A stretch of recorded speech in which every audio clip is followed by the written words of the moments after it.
Welcome to the Triple Takeover Toycast, a fortnightly podcast about vintage toys, transforming robots, and the existential pondering of lost youth. This is episode 12, and today we're talking about the so-called golden years of the Transformers Masterpiece line, everything including the original MP-1 Convoy from 2003, all the way up to MP-9 Rodimus in 2011.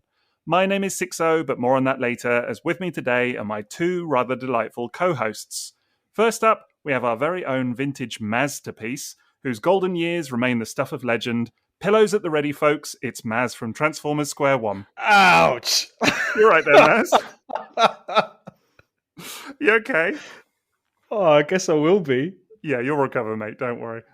Secondly, we have a man who doesn't so much collect toys as he does make peer-pressured, rum-fueled 3 a.m. eBay purchases. It's the poster boy of the North, Liam from Toybox Soapbox. It's always 5 o'clock somewhere. Exactly, mate. Yeah, there's got to be a justification for it. Wow, he got off lightly, didn't he? You got off pretty lightly as well, but... I just sound like I got off. Oh, here we go. He's got off. I'd say you can always go and lie down if you need to, but God knows what you'll be doing with that pillow, mate. Together we are Triple Takeover, and much like the early Masterpiece toys, we may be a bit older now, not quite as in fashion as once we were, and let's not even talk about how out of scale we are with one another, but all of our pistons and gears continue to function, and you may find that there's still a good time to be had if you just pick us up and play with us once in a while. Now, rigorous as we are about staying on topic, I'm going to throw caution to the wind and risk a bit of casual banter. How are you both doing, chaps? Oh, now the banter starts. Yeah, Liam, exactly. the banter starts now. The banter officially starts right now. I feel like the only thing left was to talk about my paint applications. I think that's about all he didn't mention in that intro of his. I can talk about your paint applications if you'd like, man. He's been crafting that one all week, folks. I've been working on that one for a few days, a couple of days maybe. It's fair to say. So, Maz, are your stickers peeling, Maz? Is that where we're going with this? Everything. His chrome might be a bit worn, I don't know. The joints, mate. It's the joints. I mean, we've all been exposed to so much sun this week. We're starting to suffer from discoloration, aren't we? I mean, certainly I am. That hot. Speak for yourself. Well, it's roasting here. I can't even tell you. Middle of the old heat wave. Do you know what I mean? But Maz, how is it there? Is it snowing? It's in a snow globe, isn't he? Yeah, I've reached a seasonal high of 12 degrees today, I think. Woof, I don't know how you cope, mate, honestly. It's almost short weather, isn't it, there? It's so hot here. It is like England is on fire. Yeah, it really is. Bring the rain, that's what I say. Are we going to have like a little military force turn up in your garden fighting like a robot scorpion now? Maybe left so. cheek. Left cheek. I do feel a bit like that whenever I kind of have that bring the rain moment. I'd love it to be that dramatic, but it's not really. It's just me hanging out the washing and then suddenly it's going to start raining. I know as soon as I hang washing outside, it'll come. That's the inevitability of all of it. So maybe that's what I need to go and do. I like this visual of you hanging washing out and then seeing the sky and going, bring the rain. Bring the rain. Whilst taking the pegs off really fast. It probably will be that case, actually. My wife will think that I'm just being absolutely ridiculous. But we're doing nothing to contradict that image you just painted of us all through that intro with this conversation. I thought I was very factual, actually. I thought it was pretty dead on. I don't know what you're talking about. We've stereotyped ourselves, and we might as well live up to them. Yeah. I said your pistons and gears were still working. Try again. What did I piss on? That's true. Yeah. It was an unfortunate one, wasn't it? How many of those beers have you had? Oh, only one or two. Moving swiftly on, anyway.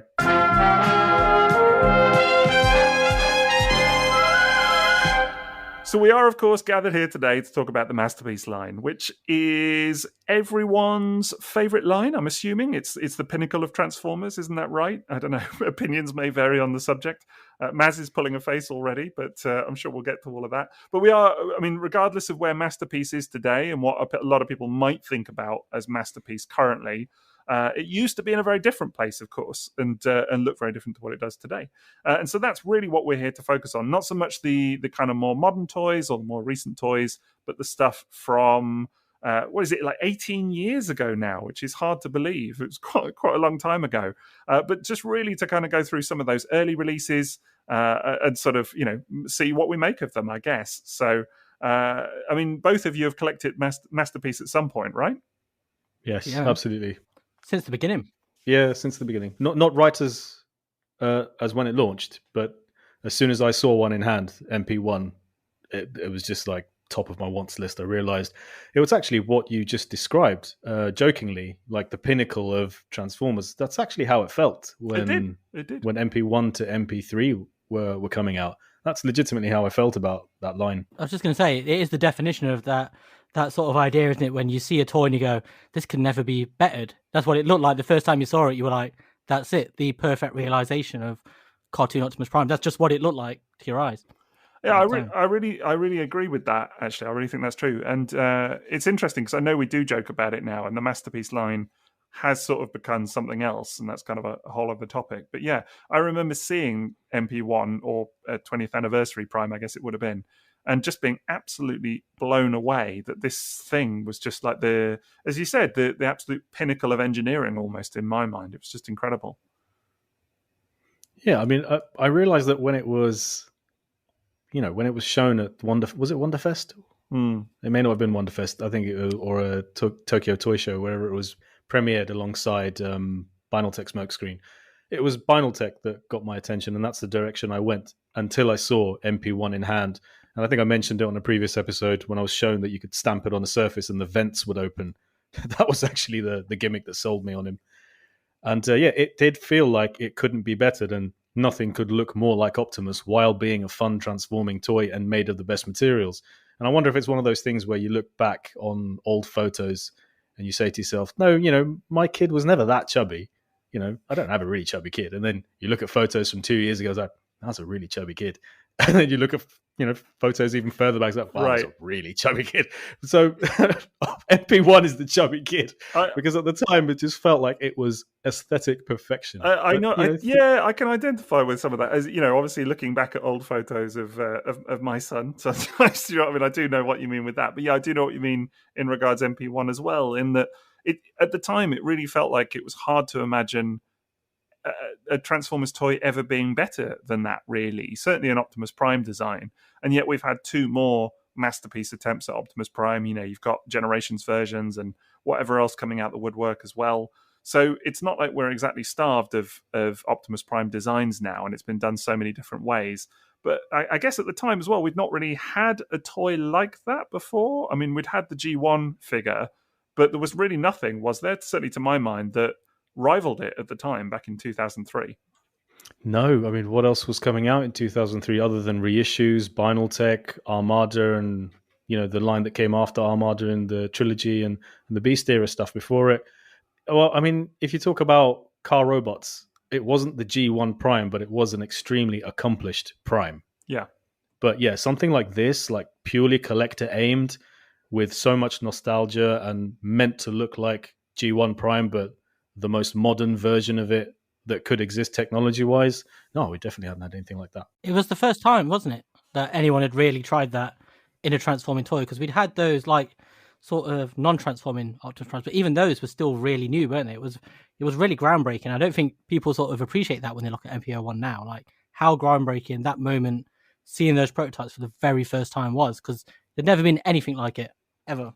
Yeah, that was really incredible. Those prototype pictures, deservedly so. They really kind of created a lot of awe in the fandom. And even now, I think when you look at them, it's not hard to imagine from those prototype pics why that was exciting. If anything, those prototype pictures are probably more exciting now than actual photos of MP1 in its finished colours, which is bizarre. But I do find it weird to kind of remember, because if anything, MP1, I feel now is like a little bit overlooked. Would you agree? Yes, I do feel that way. And I think that's reflected in the price a little bit. But not to bring up the subject of money about it and have that be the defining say on this, but I do find that there was a time when MP10 was the most desirable version, and now obviously the latest version is the most desirable version. And it's this funny cyclical thing where now I'm finding prices for MP1 are on the rise again. And you can almost see how quickly they sell out compared to MP10s now. So it's almost like that cycle of what becomes valuable is shifting. And what I wanted to say about those MP1 pictures was, at the time when we saw those, that would have been basically viewed as a standalone toy, not the beginning of a toy line. Yeah. And I don't think today you would get as much excitement about a standalone figure for example, I don't think there's been anywhere near that kind of excitement for the fancy new $600 Optimus, the one that's got all the automated parts and Sure. self-transforming. And I don't think there's, and maybe, the price of that is such. But I think compared to everything else that was coming out at the time, MP1 would have looked that high on a pedestal, and people were much more excited for that, even though it was just a standalone figure, and it might have only ever been the only thing we'd get with the moniker Masterpiece. Because it's been like that in other toy lines. I think Brave, Takara's Brave line only got a couple of Masterpiece figures, didn't it? I think they did. Was it 2? I think they did something like that. Yeah, I think they just did the sort of 2 of the Ex-Kaiser figures, and that was that. Hmm. So you might be right. Actually, I mean, certainly I remember seeing those original pics, and not. Well, I don't know what I thought at the time, to be fair, but I certainly didn't imagine that it was still going to be going 18 years later, and would have spawned into what it has. And that's kind of a whole other topic that I'm sure we'll get to. But yeah, I think you're right. There was a feeling that this is a one-off standalone piece, just an incredibly high-end representation of Transformers' most famous character. But it was incredibly exciting as well. I guess it was a different time, wasn't it? Because as you said, there wasn't really a modern representation of Optimus in toy form, classic Optimus anyway. There had been Fire Convoy, there had been Armada, and things like that, but there hadn't been classic G1 Optimus redone. Even in G1, you'd had Power Master, you'd had Action Master, there'd been the G2 release, but this was the first real attempt at redoing classic Optimus Prime in sort of souped up toy form. So I guess you've got to kind of remember that landscape a little bit. But I think now, if you come into the hobby now, it's probably impossible to really kind of appreciate what that was like at the time. Yeah, that was the moment that this collecting hobby, that this fandom and community had that echelon of toy made available to them. We existed in a purely sort of mainline Toys R Us children's toy and collector-focused reissues of toys that have already come and gone sort of sphere. And then this was opening up a whole new level of product that would be available to us as toy collectors, toy displayers, and that kind of thing. And I remember, like, when this came out, like I said in the Vinyl Tech episode, I was actually on my way out of the hobby when these were revealed. So I think it was closer to the release of Magnus that I actually got into Masterpiece. I think I bought MP1 at a time when MP2 was slated for release or even out, because the time between me buying those two felt very short in hindsight. Yeah, and of course that was the better part of 18 months later, but that's kind of the mad thing at the time as well, wasn't it? 18 months rolls by. I mean, MP1, what was it, around December 2003, and then you're looking March 2005 that Magnus was released as MP2, and it's just a repaint of the same toy. Even that I find kind of hysterical. And actually the whole timeline of the early Masterpiece toys I find very, very funny. I got to say, looking back at it now, I remember there was a point where they were. It was actually not so long ago, but it was MP-25. Do you remember there was like a whole gap in between 24 when they'd done Star Saber, and then there was like a real pause before they released or revealed what 25 was going to be, and it ended up being Trax. And for ages, people were like counting the number of releases that there'd been in the previous year and saying, "Oh, it's incredible! There's only been so many new molds this year, and it's it's not good and all of this." And I just remember thinking, back in the day, it used to be like you'd go for years, genuine years, with nothing in this line. And I don't know, it's just kind of funny where it's ended up, if anything. You are right. It's completely strange, like how time has changed the viewpoint on what Masterpiece is in that sense. Like how you did just see it as an event when one turned up, it was a surprise. Whereas now it's an expectation. You're waiting actively, like when's the next one going to be revealed, and why haven't I seen it yet? And you see people. I know, yeah, Nightbird. It's had MP Nightbird revealed today. Yeah, it's true. But that's what I mean. But even that seems to be like an actual step away from the concept of Masterpiece, doesn't it? A little bit, because it's a retool as a character that doesn't actually look like that in the show. And Masterpiece isn't typically that, is it? It's usually hey, if anything, that is harking back to the very first Masterpiece repaint, Because in the show, Magnus never looked like a white Optimus Prime, but it was just the natural thing they could do is to recolor that toy into something recognizable. I guess that's interesting in itself because, of course, Masterpiece being cartoon accurate was not the thing to begin with. That was not the sort of philosophy of the line at all at that stage. That was an MP10. Wasn't even an MP10 thing, to be fair. Even MP10 and that era took influences from comics and toys and whatever else. It was only really from the likes of MP Ironhide and MP Inferno that it went ultra toons. It's kind of a relatively recent thing, but we do tend to think of Masterpiece now. But yeah, Liam, I had the same thought about Nightbird. I saw it and I thought it's a weird one because it doesn't look 100% like Nightbird from the cartoon at all. It's a compromise in that regard. But I did, knowing that we were going to be discussing this tonight, I couldn't believe that we had a new Masterpiece reveal on the day that we were slated to do this. I thought that's kind of funny. But also just the kind of chasm, if you like, of what is that slated to be? MP-55? So the difference between MP-55 and MP-1, I mean, they may as well be different toy lines, really. Of course, they would never look like the same toy line placed together. No. I mean... but then neither would G1 Optimus Prime and what came like 18 years later. Yeah, you're absolutely right. Yeah. I was going to say, and there will be people that display them together, of course, there will be. It's funny though, because when you do think of it, I do think of them all as one line because they are Masterpiece. But in my mind, even when I think of MP01, I don't think of it being that different. I just think of it being like a slightly different, even though having them both stood next to each other, I look at them and they look so different, if that makes sense. It's just not how my brain sort of recognizes them. It still thinks of them all as one homogeneous bunch. I think a lot of people think of MP10 as the start of the line. I think that's common, or MP9 maybe, because it was the kind of crossover release, if anything. But I think a lot of people just disregard the early MPs, the ones that we're talking about today specifically. I think even a lot of Masterpiece collectors, probably just skip over those early toys because they're so different and don't kind of fit the aesthetic of the, what the lines kind of become. But it's a bit of a shame because I do think that with MP1, kind of specifically, actually, that it's such a nice toy, such a nice individual release. I don't know. I can't really imagine that not being a part of my collection, personally. No. I've kept one, and it's one of the few masterpieces I've got left after selling them off, is because I just can't part with it. Because every time I look at it, it just feels like history, and all these memories come back of like the day when I first saw the photos and how excited and everything, how it felt and how groundbreaking it is, even now, like when you pick it up. And it's funny because it's one of those toys where it's like how people pick up a slightly older toy and they'll say it feels dated because it doesn't have this or it doesn't have that.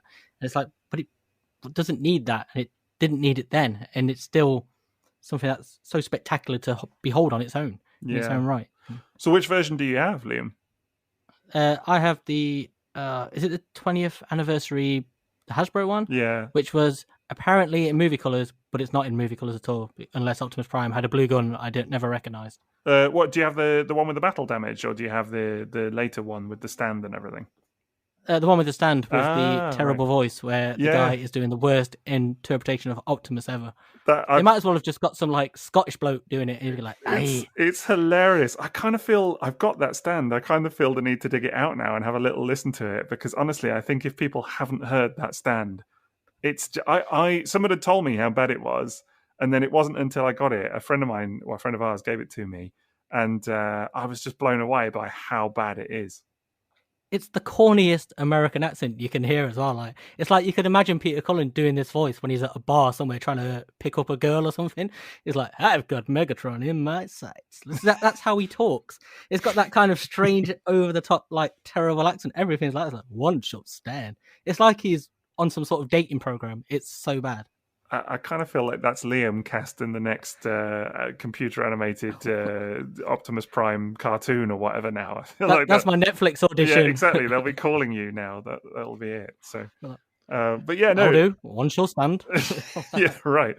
But yeah, no, that stand is hilarious. Absolutely brilliant. So, but yeah, of course, there were quite a few different versions of that toy over the years. That Hasbro version, any Hasbro version, I mean, it's unthinkable now. to have Masterpiece toys turn up in childhood collections or just in tubs of toys that people come and like lump on secondhand tables and say, oh, I've got these toys that just been like hanging around our house. And you'll see Masterpiece Optimus Prime in that, because obviously it was sold in Toys R Us, by Hasbro. And it was bought for kids, I suppose, because that's how they've ended up, like one-armed, one hand, fingers missing.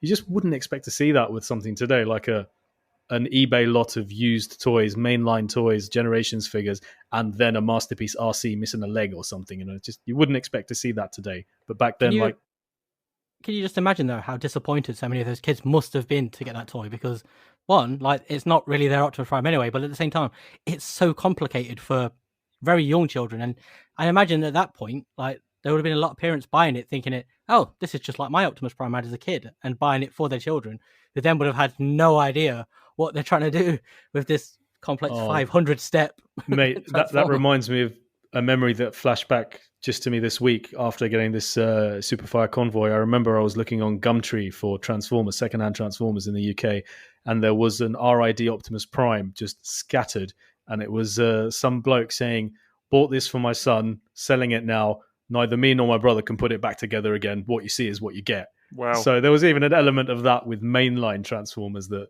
they couldn't be figured out by people who just weren't into the scene. I think there's a lot of that. I think a lot of Transformers actually, we probably don't appreciate it because we spend our life transforming these things. But certainly, I see sometimes my son handing one to his mum, and she's very good with them, but sometimes she just gets utterly bewildered by them. Do you know what I mean? And they're ones that I think of as being relatively simple. But sometimes you could just see that she's like, had enough. Do you know what I mean? And I think it's just the level of patience or whatever that is. What do you mean you can't transform this FansToys Sovereign? Right. Well, I'm not talking about that. I'm talking more like Earthrise Trailbreaker and things like that. But it's different though, isn't it? If you don't spend your life doing this stuff, why would you know? I think there's a kind of nuance or a kind of, I don't know, almost like an intuition that comes with transforming these things. You know how certain things are likely to go, that if you don't do it all the time, why would you know? That's funny though, because like when you think of G1, like if you remember like the old sort of TV documentaries and stuff, like the running gag would always be kids could do this, but the parents were bewildered and they had like no idea how they'd turn a gun into a robot or a truck. And that's with like vintage G1 toys, which we think of as so simple now, but it's always been there. There's always been like this element, hasn't there, of adults who don't know Transformers finding them really complex. That's really true, yeah. It is true. That's really funny. Never really thought about that. Have either of you ever had that thing where someone looks at MP1 or any of the Masterpiece toys, but mostly MP1, and says, oh, yeah, no, I had that toy as a kid? And they are, of course, referring to Generation 1 Optimus Prime back in the 80s. Yeah, I had a mate who said he saw it and he was like, wow, I had one just like that when I was a kid. And I was like, I don't think you did. And I'm assuming it was probably Power Master Optimus Prime, but it's like, I think that's very different to what you're expecting. I see it all the time, honestly. I've had it online quite a few times as well. I mean, not just MP1, but invariably Masterpiece figures of any description where people are like, oh, yeah, no, I had that one as a kid and whatever. And it is kind of funny. It just shows you that in people's mind's eye, these are things that maybe they've not looked at in 30, 40 years or whatever it is. And it's the nostalgia view, I guess, isn't it, of the thing that they used to own in their mind is as awe-inspiring as the thing that they now see on the screen. I think you kind of, you lose perception a little bit. It's a very powerful reminder of how potent people's imaginations are, though, isn't it? As a kid, it's how you viewed that Optimus Prime toy as that one you saw in the cartoon or whatever. What you were seeing in your mind was not necessarily the toy you had in your hand. And I think that carries through to adulthood, doesn't it? For people who don't collect things, particularly in a time like now where we're so used to like looking at the TF wiki or Googling pictures that inside out what all these vintage toys look like. So in your mind, you're like, that didn't look like that. But to somebody else, they've just got the childhood memory of it. And I suppose it's like that for us for other things. It's like how I remember Nottingham Forest being good at football, but reality they're actually really crap. And it's kind of like this nostalgic view of things, isn't it? It's just the way you kind of. Do you think that MP1 lends itself more to that? Because looking at MP1, it does look, it's all metal constructed and quite boxy in places. But if you compare that to, for example, maybe the latest Convoy, that's, a lot more curved and it's sculpted to look just like the curves on the screen. So you wouldn't look at something like what's a current masterpiece that maybe you would look at and you'd know immediately that was like a modern high-end product, and there's no chance you would ever mistake that for, I guess, maybe Starscream. I was going to say, who would look at the latest masterpiece Starscream the new and mistake Starscream. that? Right. Even MP3, I don't think anyone would ever have imagined, just because of the sheer size of that jet mode. But I suppose I could understand it more with MP1. Maybe that's got more in common with the aesthetic of a G1 toy than any modern masterpiece would. It seems to be Optimus's particularly that caused that, MP10 and MP1, that caused that, phenomenon. And I think you're right. I think Starscream, and we talked about this in a previous episode, but the particularly the MP3, MP6 and 7, those three, the comment that I find you get about those is that a transformer or is it a model jet? Because people, when they see them in plane form, can't always or don't immediately comprehend that actually they can transform. I mean, I've had various people back when they had the three of them on display. I'm thinking years back now, in probably before she was my wife. In our old flat where we used to live. My wife and I, and we would have people come round, they'd be on display, and you would get a lot of people going, oh, they model jets, oh, that's kind of cool. And be like, oh, no, they're a transformer. And it's always kind of fun. But that was the comment about those. But yeah, I think you're right. I don't think anybody ever necessarily looked at MP3 and thought, that's the one I had as a kid. I was going to say, do you think there's a similar effect of like what we were talking about with Vinyl Tech, for example, how it feels like the vintage toys evolved?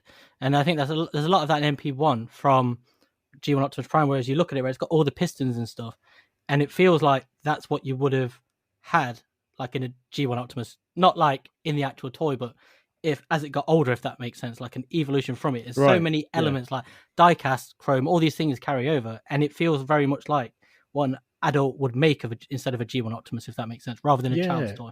And including a light-up matrix as well inside, which was a massive selling point for me, definitely. And the opening vents as well, just like, okay, this is what a real Optimus, but G1 Optimus would look like and function like. And now I actually have those functions in a collectible product. Yeah, it was groundbreaking at the time. And because so much of that those G1 toys was that they looked like real vehicles, wasn't it? And so that masterpiece, it steers into that by having these realistic like items that you would find on robots or actual cars, wouldn't it? And I think that's a lot of why it feels very thematically similar. In the same way that Vinyl Tech does feel like the ancestor of G1 to me. That's the one that I always feel like that's where it went to, rather than where it diverges to cartoons with Masterpiece. It's that's the point it's going for.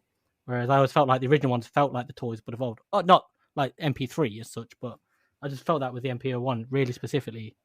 Well, do you know what? I would almost say the same thing about MP3, but just before I go there, am I right in saying MP1 has the working suspension on the cab as well? It does. It does. Yeah, so that toy really had everything that you would imagine a grown-up version of G1 Prime would have if it was trying to mimic a real-life vehicle and really sell you on the Transformer concept. Yeah. Great articulation and robot, but also fantastic functional vehicle with all the bells and whistles. But no, I really do think MP3 as a realistic-looking fighter jet, and then that realistic-looking fighter jet as a robot, not trying to mimic on-screen colors, because remember, once upon a time that was fine if you didn't mimic on-screen colors, but it was more impressive that real-life F-15 Eagle with that military paint could be Starscream, even though he wasn't light gray, and you'd be super impressed that it turned into a G1 shaped robot. And I think maybe that's why we were also impressed with the 2007 movie when it first came along, because it was our first real experience of real life Transformers and what they would look like as real cars that then became a robot. We were far less discerning about, oh, but it needs this detail, oh, but that element of nostalgia is missing. The new was still really exciting. Yeah, I agree with that. I think I never looked at MP1 especially and thought, I never remember comparing it to the animation model and like pointing out all the ways it was slightly off or where it deviated or whatever. Yeah. No, I don't think anybody ever did that, did they? I mean, maybe somebody did. I don't know. There'll always be someone, but but it wasn't. Maybe it wasn't. We felt masterpiece was a description of a toy. Yes, like it's a masterpiece toy. That was the thing, and that was what it was trying to be. It was. I think the philosophy was, let's make this the best Optimus Prime toy it can be, the best representation of that character, and you can see that they drew influence from all kinds kinds of places. I mean, the thing even has the mouth, under the moving mouth plate. It has the little drawn-in mouth, which pretty clearly, I've never seen it confirmed, but seems to be a homage to the Marvel comic, from the bit where he actually dies, after a battle with Unicron. And so there's lots of those little things that are included in that. But there's lots of influence that's new as well. Lots of things in there that's new. I mean, like you said, the engineering around the vents, the suspension of the tires, that kind of stuff, that doesn't come from anywhere other than just let's make this an incredible experience and an incredible toy. And I think that's really something. It really kind of sets that figure especially apart from anything else that line has done. And it had such like gravitas as well when you saw it, like the weight behind it, the size of it, everything, that toy. It's just everything about it just felt really special and just really groundbreaking. Like no matter what angle you looked at it from, it was just an incredible thing. Like say the pistons in the elbows and stuff like that was just pistons just these little touches and the little flip out communicators as well on the arms. Yeah, that's a good point. Yeah.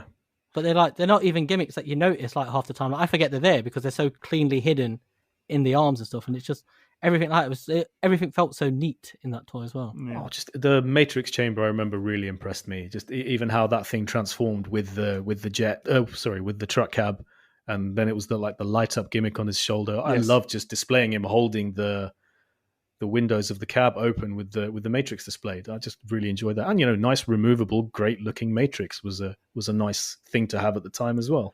It was a novelty, wasn't it then? It was. I remember thinking, wow, an actual Matrix toy, and as you said, Maz, one that lights up as well. I remember being blown away by the little moving mouth plate. That, for me, was just such a simple gimmick that actually now, I mean, if it happens on an Optimus toy these days, you almost take it for granted, don't you? You could imagine, and I'm sure there are, mainline toys that do that today. And probably... My one-step bisque has a movable mouth plate. Right, there you go. But back in 2003, that was everything. It's like, oh my God, the mouth plate moves. Incredible. Never thought of this before. So I think it was a product of its time, but still, I think there's a lot special about MP1 because of the die-cast, the rubber tires, because of the chrome, the construction of it, the suspension. There's still a lot that elevates it. It is partly because it was new and partly because we'd never seen anything like that, and it was this ultimate representation of a character that we'd never seen done like that before. But I think it was also because it was just a very cool design. Do you think it really was a product of its time, though? Or do you think there is an element that we look back at it through this lens of everything we see now, and then you kind of sort of apply, I don't know, this kind of the cartoon effect as such, and then you look at it and it feels so different? Because even as I still look at it now, I think like, if that came out now and, Transformers hadn't gone off in the cartoony direction, I'd still be completely wowed by it. And there's very little on it that I feel like feels outdated or, anything like that. I guess only because there have been two other subsequent Masterpiece Optimus Primes and Earthrise and, whatever else. There've been so many different toys of that character. So I think you wouldn't have the same... I'd still be wowed about it as a toy, don't get me wrong, but you wouldn't have the awe of it being that first Optimus Prime, that's done in that style. I think that was a momentary thing. That was of its time. That element, I think that would be hard to recapture. The fact that it's Optimus Prime had no effect on me whatsoever. I've never been a big Prime person, so I remember not being drawn in by that fact. And if I'm honest, that's probably one of the things that stopped me being as interested in it as whereas Binaltech launched with Smokescreen. And that was massively interesting to me. It's like, whoa, a Subaru Impreza. It's right, exactly. That's probably why I've very rarely bought the leader figures in any toy line I've collected straight away. That's always been the ones that are missing from my collection. I always go for the car bots or the jets or the grunts, and I never bought the leaders in a particular toy line. The bar of soap. Right. So yeah, I don't, and that's why actually all of the things you're talking about being super impressive about Optimus, I'm actually relating to Starscream, because my first experience of MP3 Starscream was all of those things, and it's just amazing how little I cared that it didn't look like on-screen Starscream, but it was just probably the best looking Starscream I'd ever seen, and it was, I don't know why, but it felt closer to cartoon Starscream than anything that had gone before, and obviously because stuff that had gone before was Armada Starscream and reissue Starscream, even in anime colors or G1 Starscream. None of that matched up to what MP3 looked like. And even when we got like a anime colored MP3, it didn't diminish the first release MP3 for me at all. It was still just the fact that it looked like a realistic jet with moving ailerons and air brakes and that lovely undercarriage and landing gear, which was sculpted to look like an actual F-15, and the realistic dropping of the vents, which become his shoulders, and opening cockpit, and then of course they had the null ray in the nose as well. Just all those features made it feel like a fantastic jet toy. Looked realistic, but was also Starscream, and all the kibble that was hanging off it. Man, I didn't care about that one bit. I was so disappointed. Yeah, the kibble was a thing, of course. The kibble did bother a lot of people, to be fair. It was the prototype. They'd already shown the prototype, which looked better than the actual toy that came out to me. I'd already seen it, and I was so disappointed when it suddenly had the hip vents, and it was like, oh, no. Yeah, the scabbard things. Yeah, it was. I mean, it was. I guess that original prototype. That was the Kobayashi designed prototype, wasn't it? Before Shoji Kawamori had his run at it. I guess it was a weird one that they'd chosen to share that and to sort of show that to everybody, and then release the actual product. But I have to say, I really rate MP3, and I do kind of agree with Maz in a way that I don't know that the hip flaps, the hip scabbards, I don't think it ever really bothered me. But then I never. It's the same way that like Binaltech dead ends and Trax's bits never really pestered me about display. Yeah, sometimes it got a bit awkward to try and pose him and put them somewhere maybe out of the way. Even with RID Prowl, I still have that thing with his doors, But yeah, no, carry on. Yeah, it didn't bother me. Well, I was going to say that I think, I mean, they popped off first of all anyway on MP3. You could just legitimately, pop them off at the ball joint, which I did do a lot of the time when I displayed those three toys. The MP6 and 7 as well.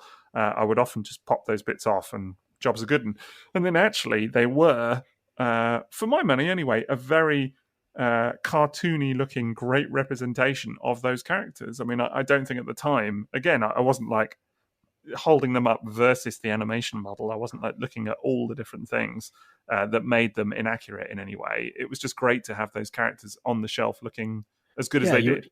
You were still grateful for the fact that it existed. Right, exactly. And I think that is really of its time as well, because that you have being grateful. I didn't mean it in that way, but I think because there wasn't the plethora of product that there is now. Do you know what I mean? It wasn't that.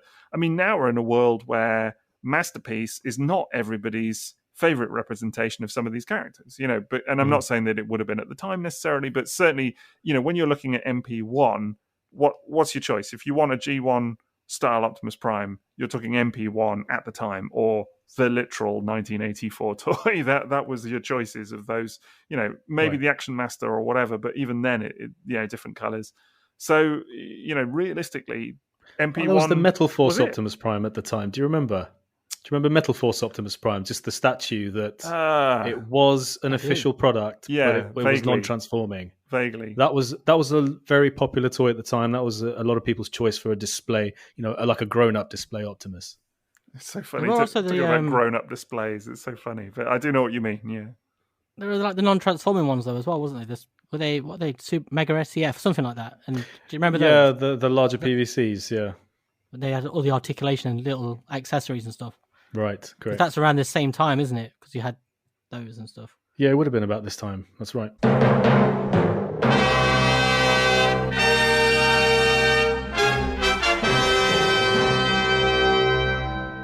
I just remember with Starscream, it's because I'd seen the prototype, and I think if I hadn't seen that, and then when it shown off and it was green as well, it felt like such a deviation from what I'd already, because it was quite a while from the prototype to actually seeing the toy. And I remember I just kept looking at the pictures loads. And so what I assumed, is partly my own fault, because it was just what I assumed based on MP1 is that it would be in the normal colours. And it would. No, I think a lot of people assume the same. I remember that when the colours were unveiled, I think it was an unpopular choice for a lot of people. It caused a lot of discussion, I remember at the time. And a lot of people were a bit mortified to see that green colour scheme. It is a weird one. I feel like the color scheme actually has gained in popularity a little bit over the years. I don't know. What do you guys think? I feel like it used to be more controversial than actually it is now, whereas I feel like because so many years have passed and because you can or were able at one stage to get the MP3 mold in cartoon colors, and then obviously we've had, I mean, what is it now, 57 other Starscreams since then.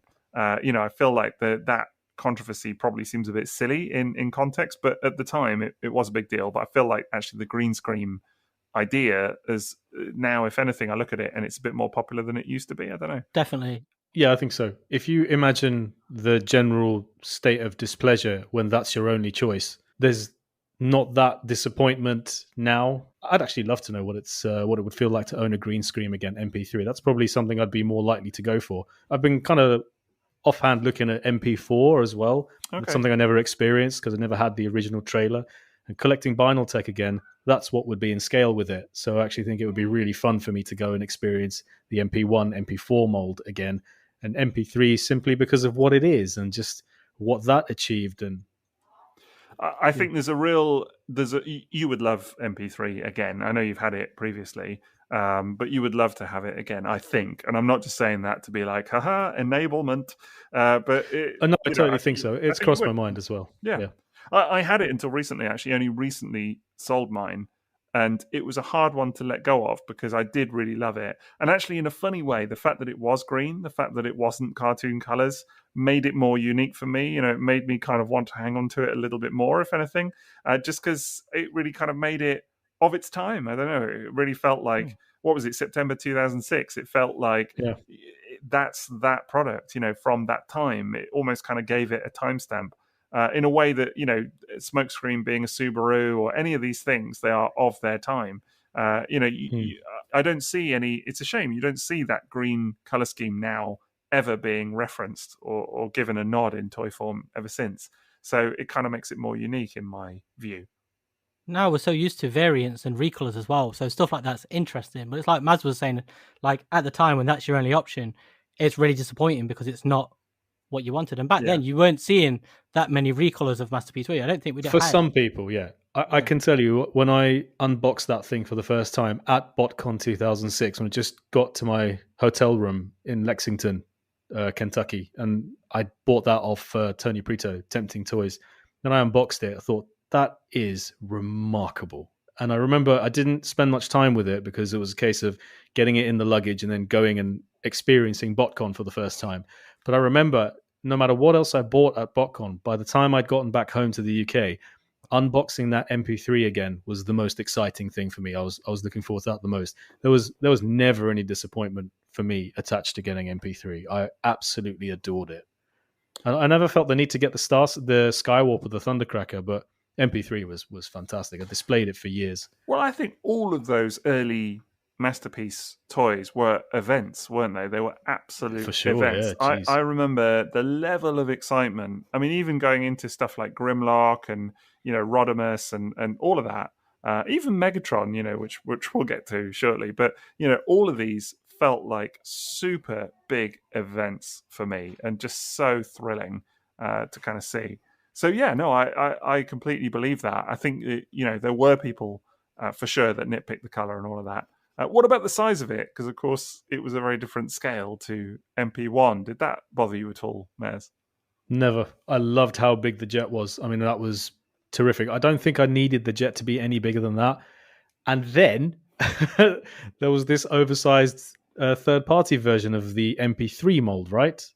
There was, yeah. We saw it, didn't we, in the pub? Yeah, in the pub. Steve had it. Yeah, and he did. That was just mesmerizing, and I think incredible. I'd still very much like to have that today because that was even bigger.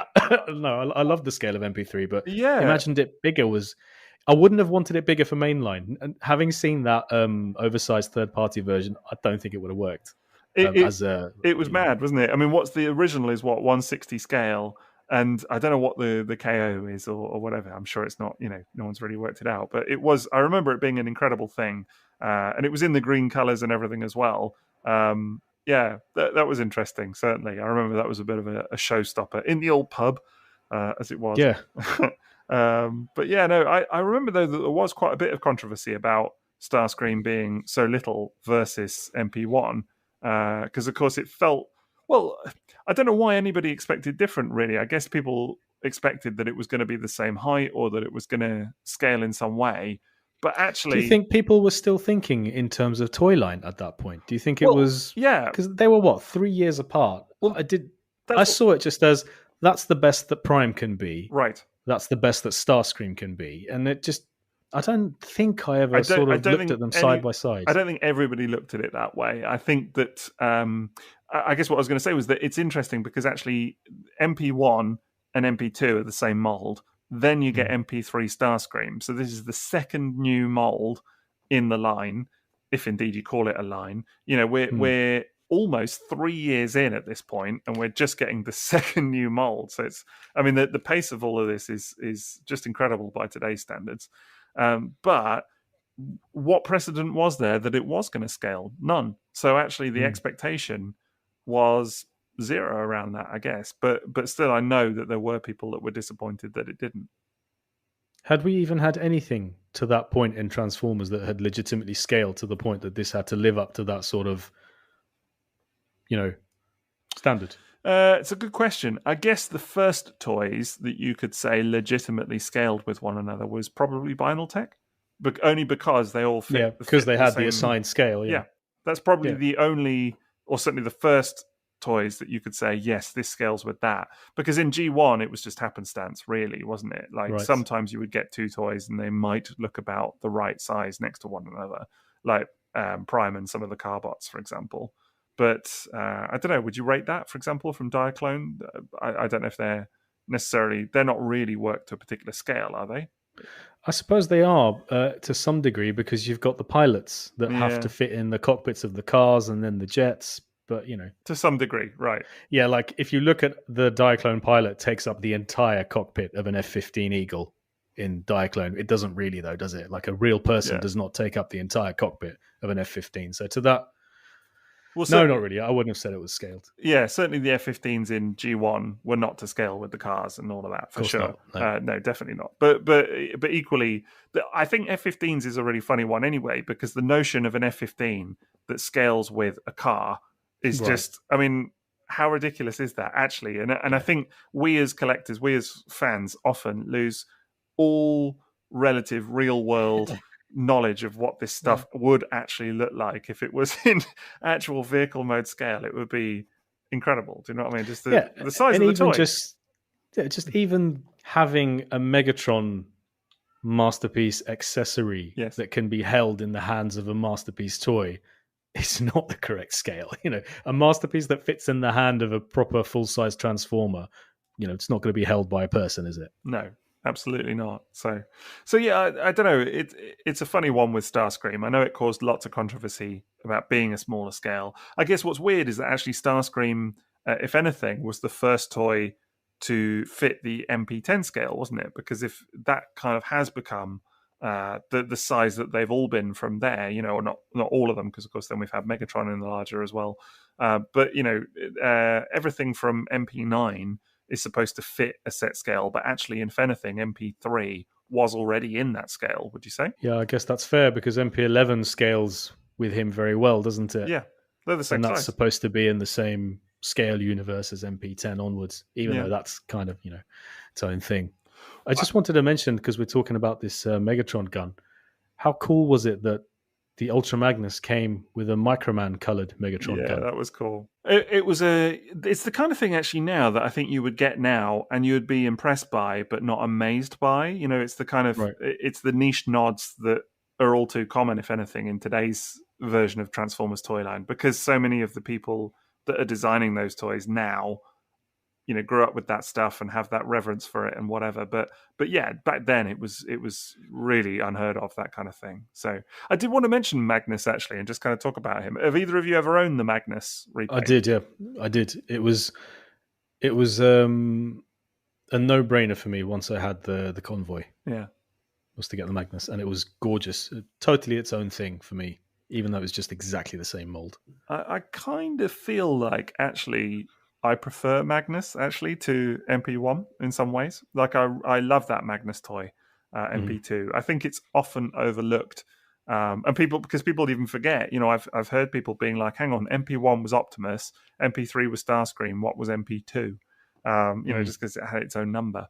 And actually, I remember at the time having, I guess it was the 20th anniversary version, the Hasbro version, but I did get MP2 imported. And even friends at the time were like, that's the nicer one, the white one. It's just super nice. Love the blue faceplate on it and everything. Right, yeah.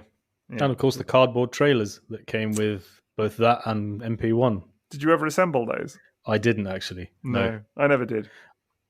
I think at that point, the figures felt so premium to me by that point compared to reissues in book boxes that I suddenly didn't feel like I could start messing around with the paper craft and everything that came with it. It was a bit more like, leave it, try to keep it pristine. This is a collector's item now. This is top-end Transformers product.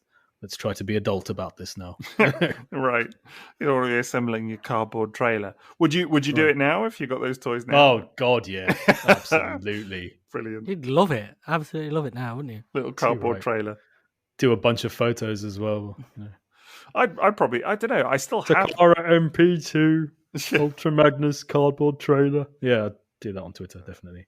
You're going to be like mortified if you just got a very slightly wonky fold in it.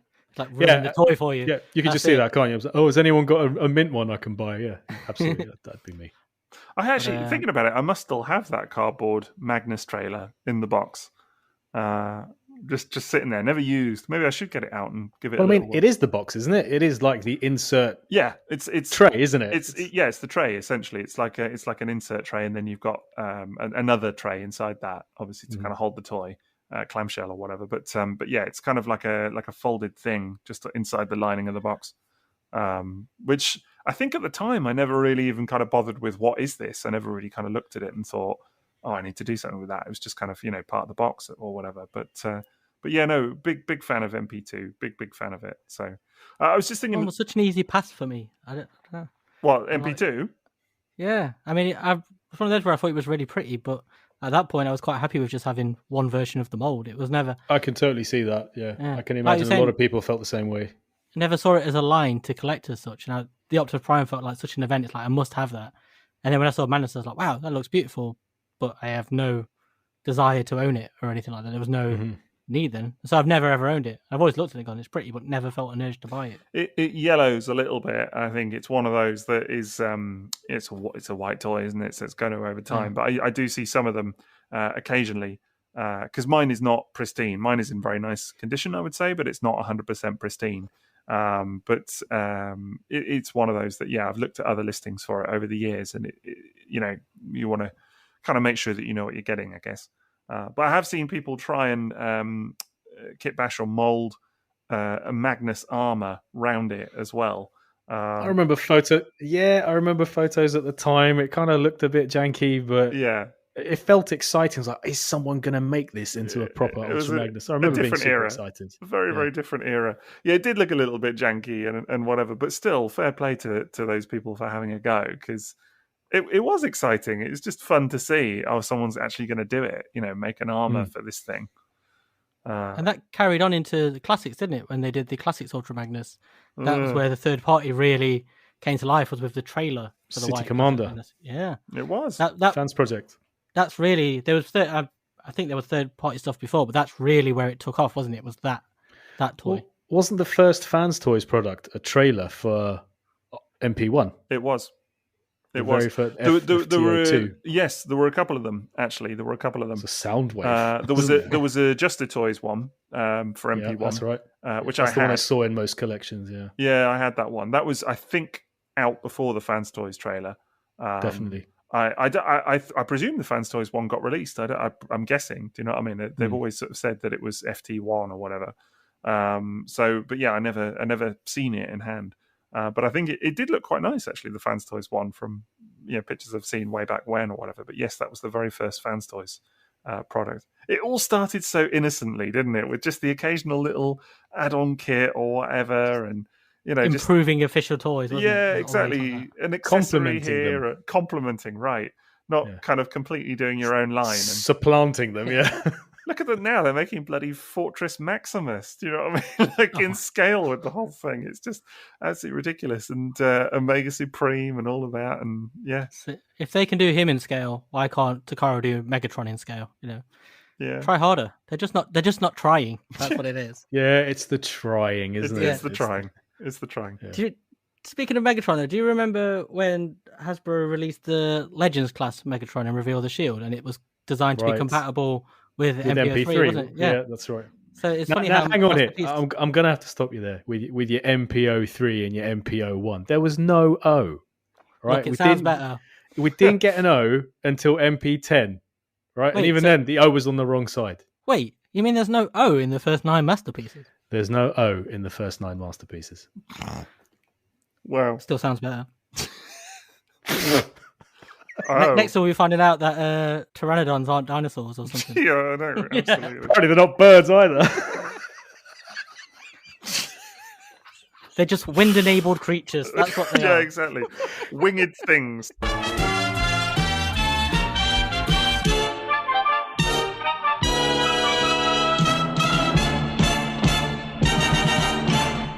Okay, so third-party antics aside, of course, there were still official toys being released as well. And I guess the next one was MP4, which we've kind of hinted at already, but was the kind of perfect edition of Convoy, MP1, with the trailer, which, Maz, you've never seen, you said, in hand, but you're kind of curious about?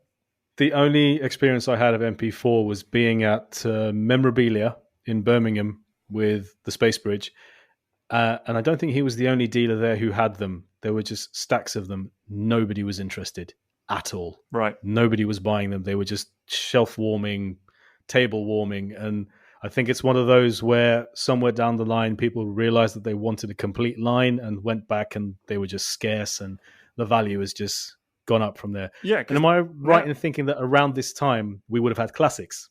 Yes, it would have been. Yeah. They were, well, I remember that Memorabilia. Classics were what the only thing that people wanted. That year, isn't it? It was 2000. the first wave of classics. Yeah, it was the first No wave. one cared about MP4. Yeah. I think it was weird timing, and my understanding of it anyway is that actually MP4 was twofold. The reasoning for it was, number one, was because they figured that that's what the fans wanted. You know, there had been feedback for 3 years saying, give us a trailer, and they were like, okay, well, here's the trailer then. But rather than do it as a separate thing, they were, repackaged it and resold the same toy over again. And I can imagine that, given that this is the, fourth release in the line, but also that, a lot of people already owned MP1. I mean, it's been 3 years, but also it's only been 3 years. Yes. It was a bit of a gamble in that regard. I kind of feel like maybe people would have been like, what is this going to be my annual MP1 purchase? Right, now? exactly. I kind of feel like in a way it would have been more successful if it was just the trailer. I don't know, that's just speculation. But also I think they did it to coincide with Megatron because, of course... And Vinyl Tech.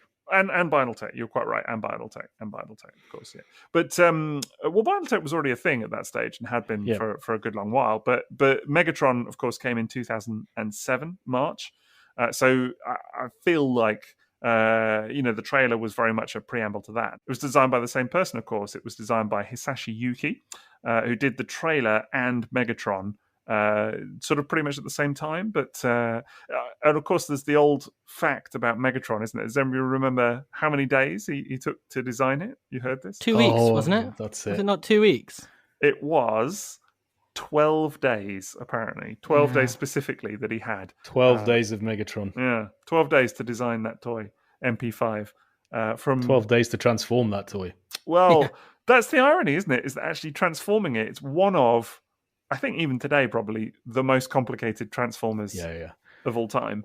I needed 45 minutes with the instructions to go from robot to gun mode. Yeah. I remember that one occasion. It's quite... Because it was only one occasion. Quite the thing. I did it a few times over. I had the gold version as well at one stage, which I did kind of like. That came much later, didn't it? The gold version was quite a few years later. Gold version was very late. Gold version was actually 2014. I just had to look it up there. But 2014. So you're talking a full, 7 years after the original MP5. I remember when the gold version came out, actually, it was like a real left field, like, what? Because it was the only, interestingly, it was the only pre-MP10 repaint that was released after MP10.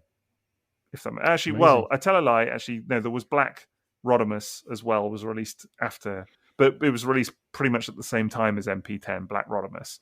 But other than that, it was certainly years after. It was the only pre MP10 or pre MP9 toy that was released after the kind of new wave of Masterpiece, if you like, the kind of reboot with MP10.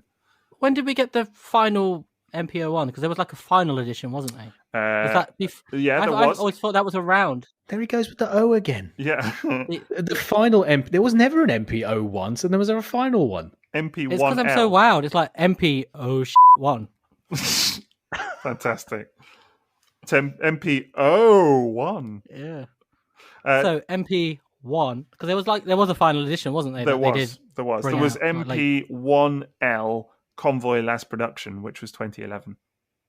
So is that before MP10 then? It was concurrent with MP10. So they did March 2011. They did MP1L, which was actually stamped as being like, this is the last time we're ever doing this toy. It had a sticker on the box saying that, didn't it? As well? It did. We'll never do it again. Really mean it this time. We promise we will not use this mold ever again. We commit to it this time. We will not do it.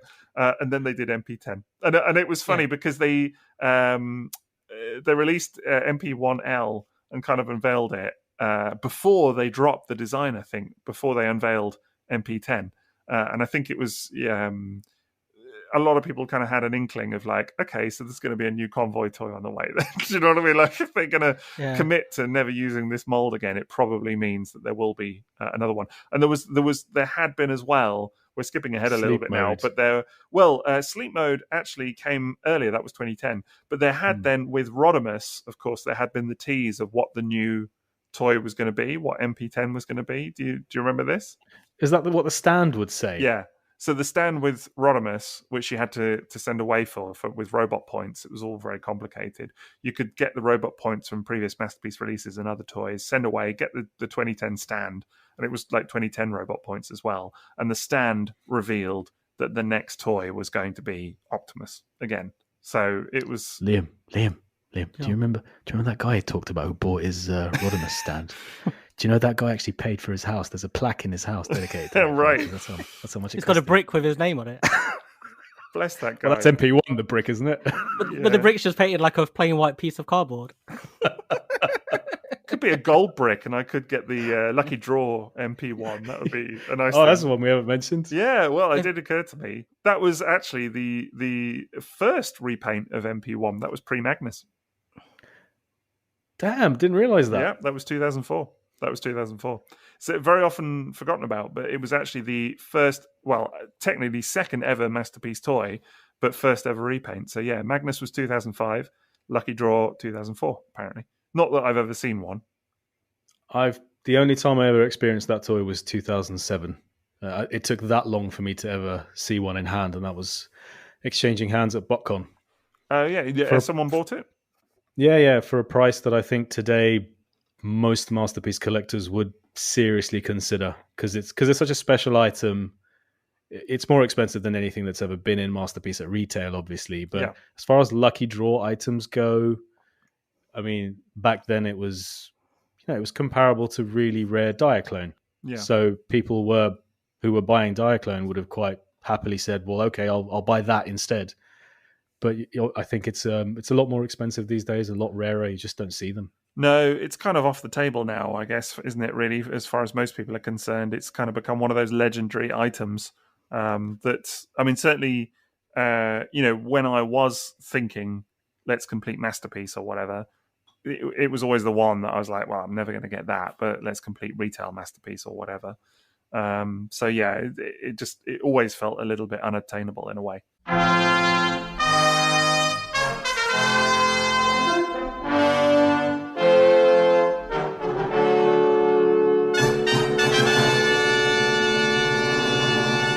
So yeah, coming back to Megatron anyway, and of course designed by the same guy that did the trailer.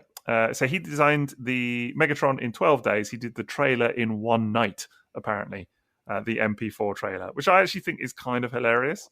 I mean, probably doesn't make me feel so bad about it shelf warming now, but it has become more desirable in recent years. I think actually now the MP4 edition is probably certainly my impression anyway, the most desirable or one of them. But do you have to do very much though with it to design it? Would you not just like walk into the factory with like the G1 Optimus Prime trailer, put it on the table, and go, huh? Times it by 2. That's literally all you had to do. It is. It Just think if they had applied that kind of hard-working timelines to the rest of the Masterpiece line, we'd have them all by now, wouldn't we? We really would. Yeah, if they'd been like, get this out in one night. Megatron, you got 12 days. Just absolutely incredible. Rodimus, do it in a week. How long did Soundwave really need? I know, exactly. Honestly, just crack on. What do you think weekends are for? Yeah. But Laserbeak was more complicated. I think what is hilarious is that Convoy or Optimus was released in 2003.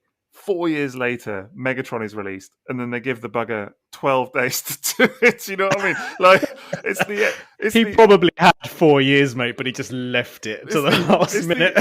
They were supposed to be launched together. It's the absolute epitome of how I used to do like GCSE homework and stuff like that. Do you know what I mean? Like you get 3 months to do it, and then you do it all in the last night. Just like, oh my god, just gotta get it done for tomorrow. There's a test. Yeah. There's an exam. You spend the rest of your life being told how rubbish the result was. Yeah, exactly. Just imagine he came in from like a bender one night, and then just was like went to get some like juice out the fridge or something, and just saw a little calendar with like a red mark. Like, oh my god.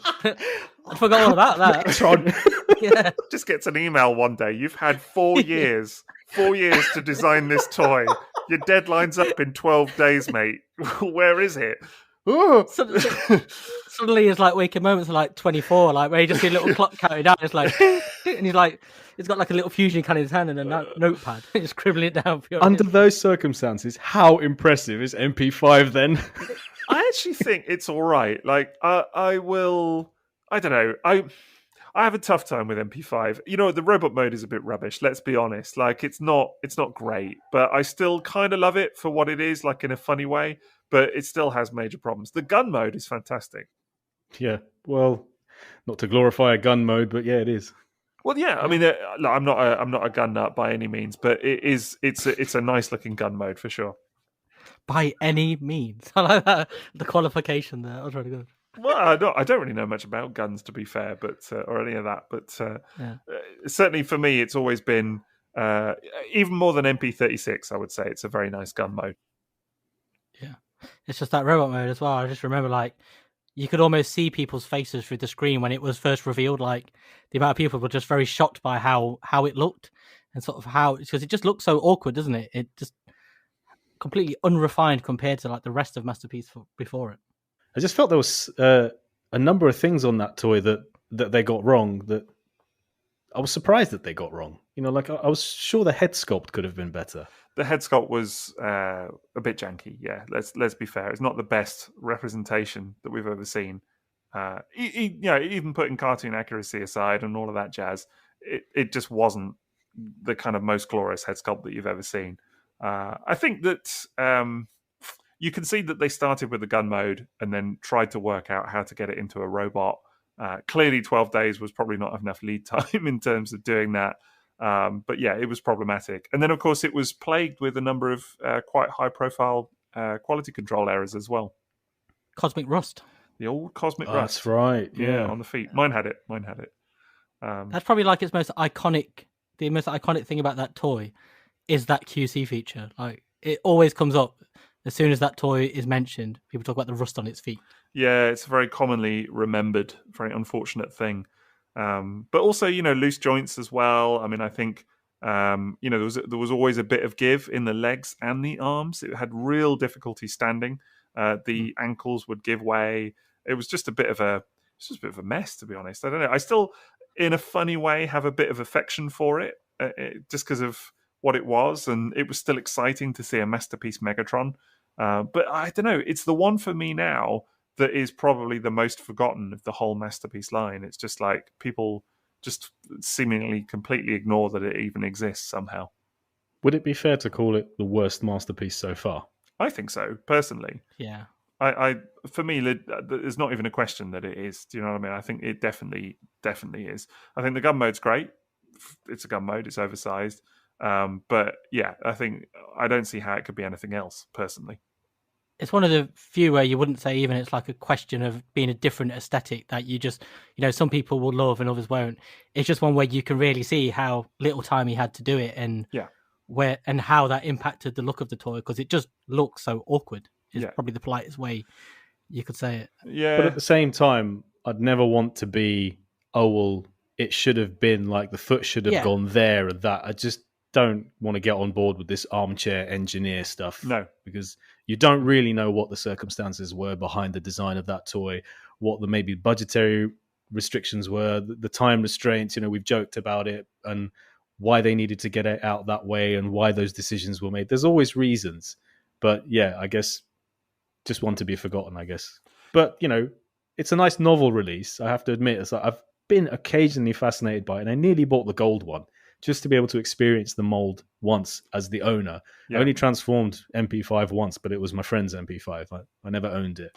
I as I say, I had the gold one just because it came up. I think it was on Taobao or somewhere. I saw it, and it was so cheap. It was like ridiculous. I mean, it was next to nothing, and it was sealed. And I was just like, I got to have it. Eventually, I was like, I just kind of going to see what it's about, and I liked it. I mean, it was the gold one, actually, if anything, I preferred, because it didn't have the rust, and actually was a little bit more stable. It felt like it was like a bit more kind of put together. Maybe they'd fixed a few things with it.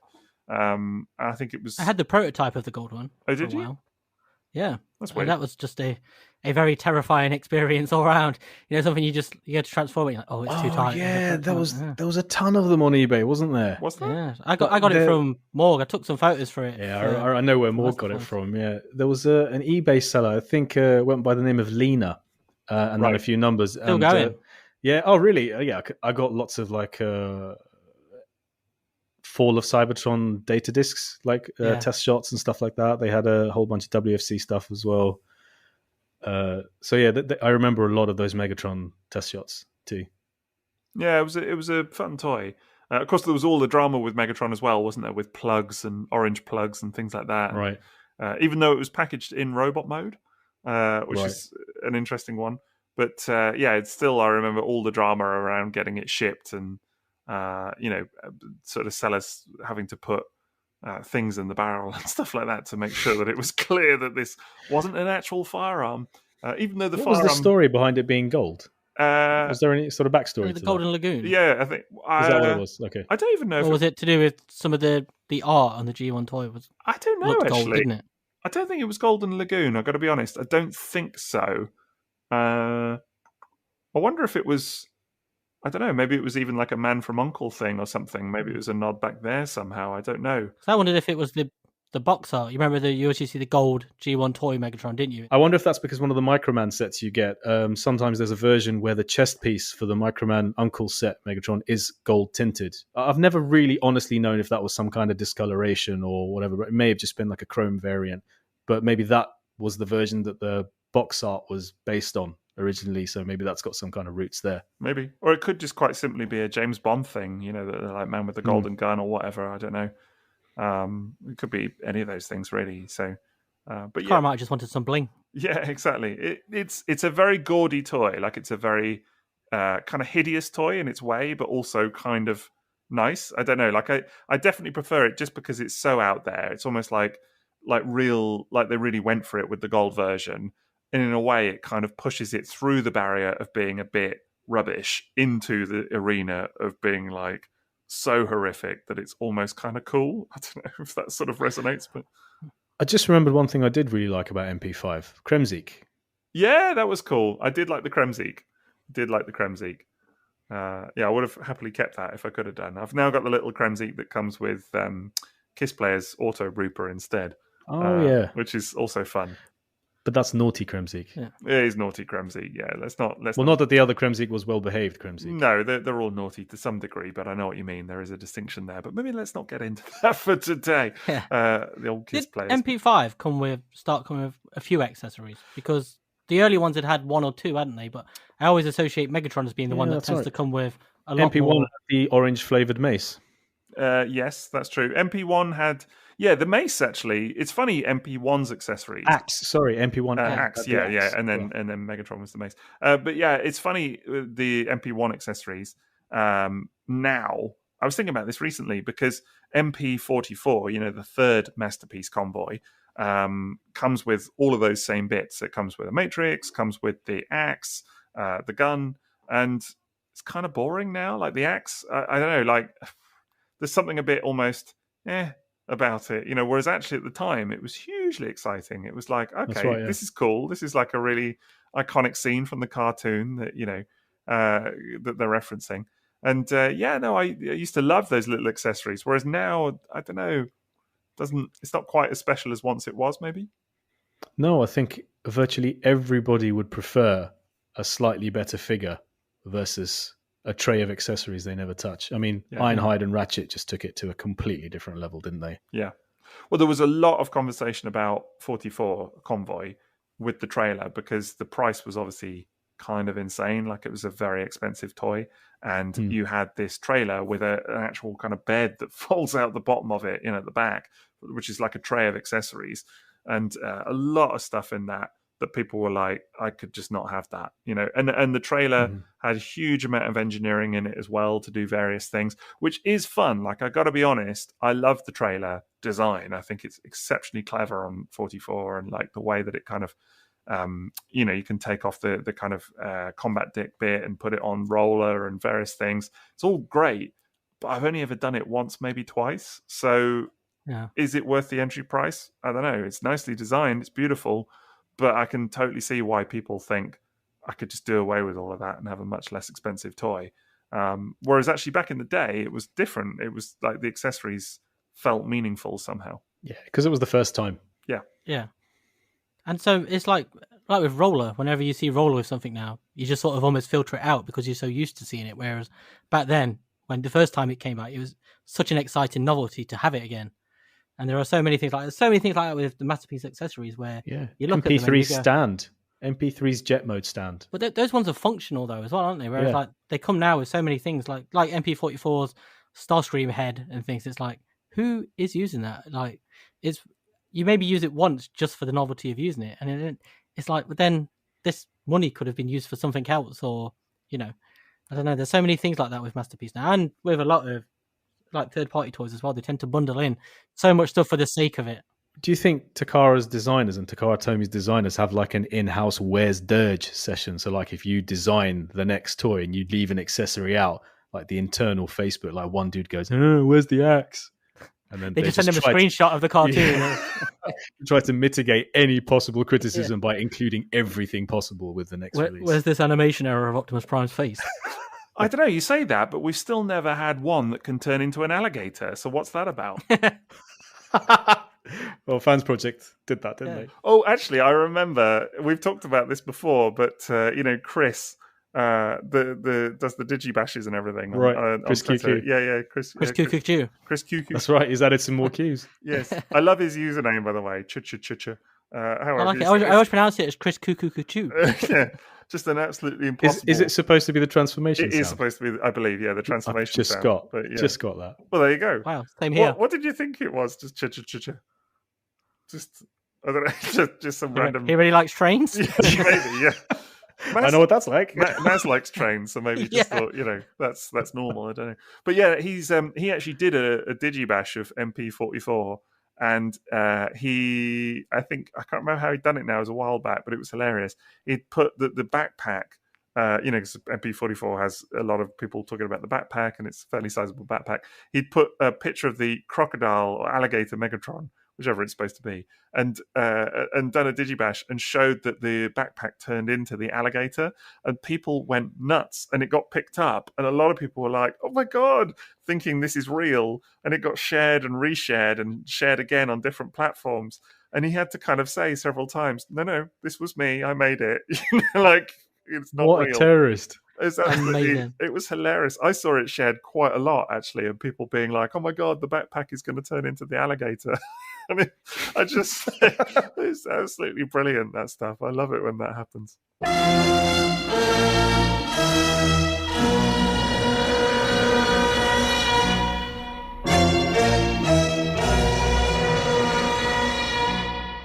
Okay, so after Megatron, and again, I think this is something that kind of needs to be put into context a little bit, because we're well, with Megatron, we're 4 years in. We get after that another masterpiece release. So 2 new toys in 2007, Megatron being one of them. In September, we get MP-6, which is another repaint. It's Skywarp. And I kind of feel like that did was that really did that come funny. after Ghost Starscream, or did we get Ghost Starscream before Skywarp? Oh, now you're asking. I'll have to check actually. And then also there was the Hasbro version of Starscream as well, wasn't there? In like the show colors, the G1 toy colors. So Ghost Starscream was much later. Ghost Starscream was Right, 2010. okay. I was just trying to remind myself, and I think the Walmart Starscream, the Hasbro one, was later as well. I think that came later, but yes, certainly Ghost Starscream. A lot of the interestingly, a lot of the kind of repaints and all the special editions and all of that come much after you might expect. Right. I think that certainly in my mind as well, before I kind of refresh my memory on it, I remember thinking, oh yeah, they were all kind of happening concurrently, much as it does now. You kind of feel like, they're all kind of, when's the repaint happening? But yeah. So I just looked it up. Actually, the 2007 was the Walmart Starscream as well, released as part of Classics. And then there was a Japanese release of the US colors of that Starscream, wasn't there? Without the sort of afterburner USA edition, wasn't it? Right, yeah, without the sort of weathering on the jets. It still had weathering. I've had both of them actually, the USA one and the USA edition in the Takara release. I've had both of them, and yes, they are slightly different, the weathering, but not stunningly different. And actually, one of them, I forget which offhand, has a Decepticon symbol on the nose as well. I think it might be the Takara one, but I'd need to double check to confirm. Both the wrong color as well. They're both white rather than grey. They're kind of, that's right. It was really white, wasn't it? That's what they started doing. Kind of grey. Classic Starscream was grey, and then when they did the G1 styled one, they did it white instead. And it was this phase of time where they kept portraying G1 Starscream as white instead of grey. It always antagonised me for some reason. It was a very, very light grey, certainly, but yeah, it might be more kind of off-white or something. I don't know, but yeah, it was definitely it was like an off-white, but one of them was quite bright, but very far away from the because Starscream G1 Starscream is like a very dull grey, isn't he? No, that's true. That's true. Yeah, thinking about it, I suppose the later toys are a bit darker. I remember the weathering was a bit off-putting for a lot of people, actually, on that one. I remember that reading about it online when it was released, a lot of people didn't like the weathering because they kind of, we've waited so long to get it in cartoon colours and now it's here and it's got this stupid weathering on it. Well, how did people feel about the battle damage and the shortened smokestacks on the Hasbro MP1? They were equally annoyed about that, weren't they? There was a lot of annoyance about that, yeah, as I recall. I mean, it's Transformers, so of course there's annoyance about this stuff, But I think that was one that I remember thinking. Not so much the smokestacks actually, but the battle damage. I remember thinking, oh yeah, I could have done without that, but it's fine. It's okay. Particularly as it kind of referenced the movie or whatever. With his little spear damage in his side. But yeah, actually the Walmart was 2007, MP-6 Skywarp Takara was 2007. So both released almost at the same time. Skywarp actually was one for me that I was super excited about. Love that toy. Absolutely brilliant. I remember getting it for the first time, and it was the first toy of mine that my wife broke. Hopefully the last. She was super paranoid about it. It wasn't her fault. She didn't say the only. Yeah. I say that. I don't think... Has she broken anything since? How many have you broken? How many have you broken? More than her, certainly. Definitely more than her. There you go. Believe me, I'm not vindictive. Still looks the M.A.S.K. I was totally fine about it. Like, she was mortified. She was like gutted. She knocked it and it went off the side of the table. And it was only a tiny bit of a break, but it was, it's common on those Seekers, the rear fins. I've got those little nubs that kind of stick out the end, and they're super fragile. And one of them broke off.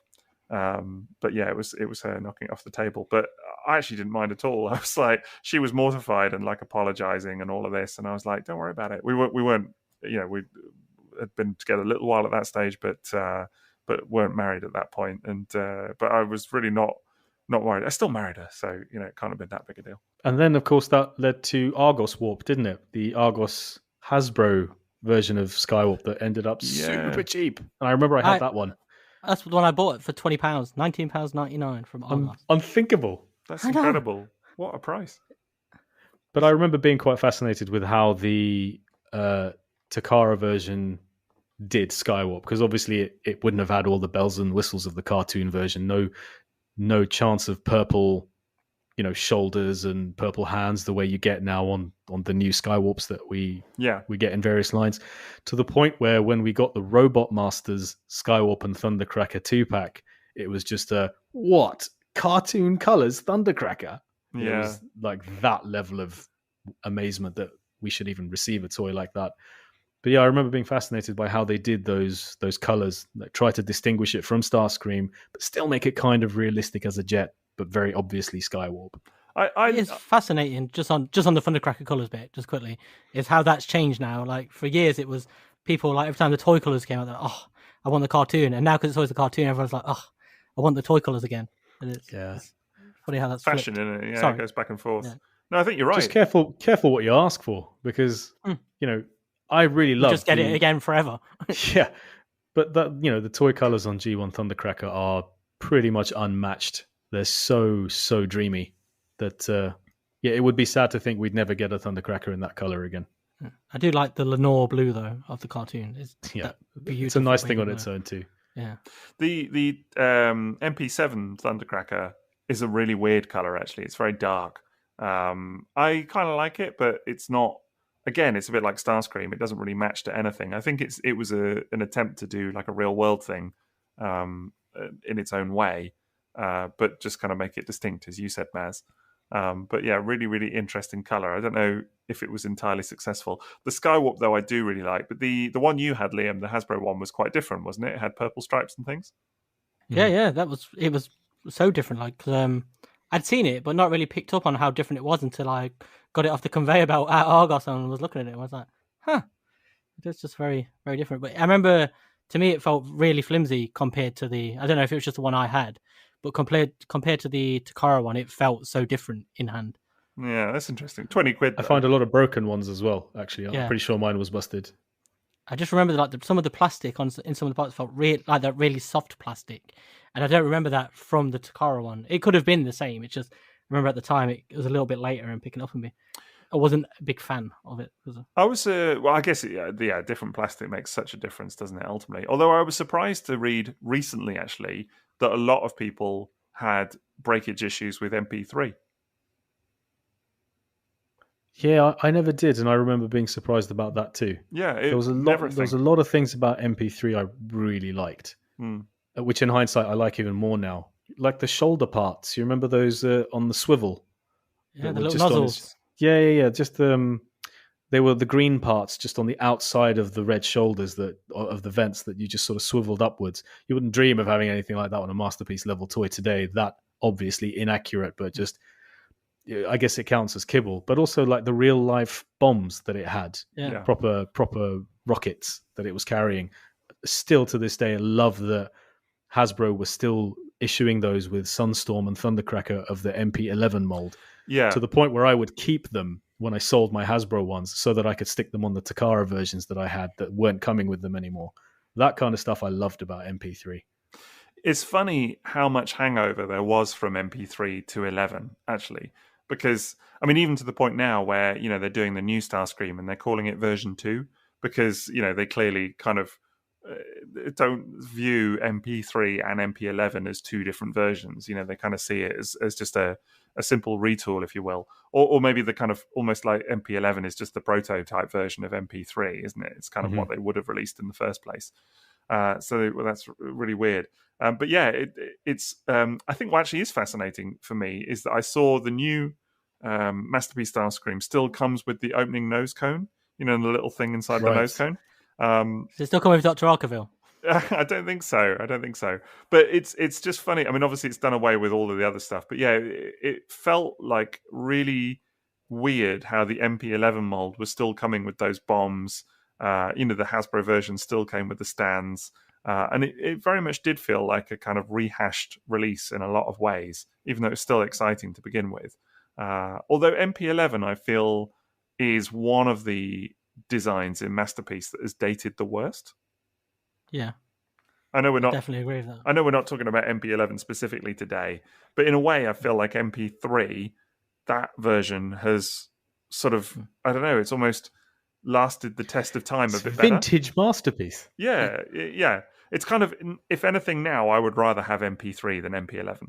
Yeah. It's funny because, like I was saying before, how I didn't like the hip kibble and stuff like that. But when Maz mentioned the nozzles, it reminded me of how, like, the MP3 box where Starscream is sort of like, it looks like he's diving slightly as a robot. And I remember how dynamic that looks. And, like, with the kibble and the little nozzles and all that stuff, there's like this feeling of motion and stuff's happening. And I never, ever got that impression from MP11, despite gravitating toward that version of it. Those toys don't feel dynamic at all, even though it is more or less the same mold. I love that the new Starscream is packaged in jet mode. I love that. I like that. Because I remember opening the MP3 box and being totally wowed. And those really cool military style stickers it came with as well. It just added to the feel of this is a real life jet, but it's also G1 Starscream. It's a wonderful amalgamation of things. And I think that's a really big thing about early Masterpiece. Amalgamation of influences. Well, it even had a Beast Wars influence. It had little Waspinator stickers in there and everything. Oh, it did. Yeah. And I would have completely missed that significance the whole time I owned that toy. Yeah, that's really cool. That was the first Beast Wars nod in the Masterpiece line, I think. But yeah, all the way back in, what was it, 2006? Which is kind of incredible. But yeah, and actually thinking about it, there are things that MP3 did that I think were definitely superior to 11. I mean, for one thing, it had ankle tilt of sorts. Yes, that's right. Which MP11... I think it was the first toy I had with a proper ankle tilt, even more so than MP1 had. Really? MP1 had ankle tilt, though, but it wasn't so dynamic, was it? It was like to a point. I don't know. I actually don't find MP1 all that poseable. No, MP3 was the first toy I ever owned that could actually hold the proper... like Studio Ox anime style Transformers poses. Like you had the waist slightly forward and then the legs could be angled backwards to give it a real power stance. It was the first toy I ever owned that could pull off that pose successfully. And I remembered getting so happy that it looked so real in that respect. Do you think that was Shoji Kawamori? I don't know, but I mean, he is Mr. Macross and Mr. Jetformer designer, so I wouldn't be surprised if he had something to do with that, because it's actually quite hard to achieve that on MP11. Well, it's exactly. a lot easier to.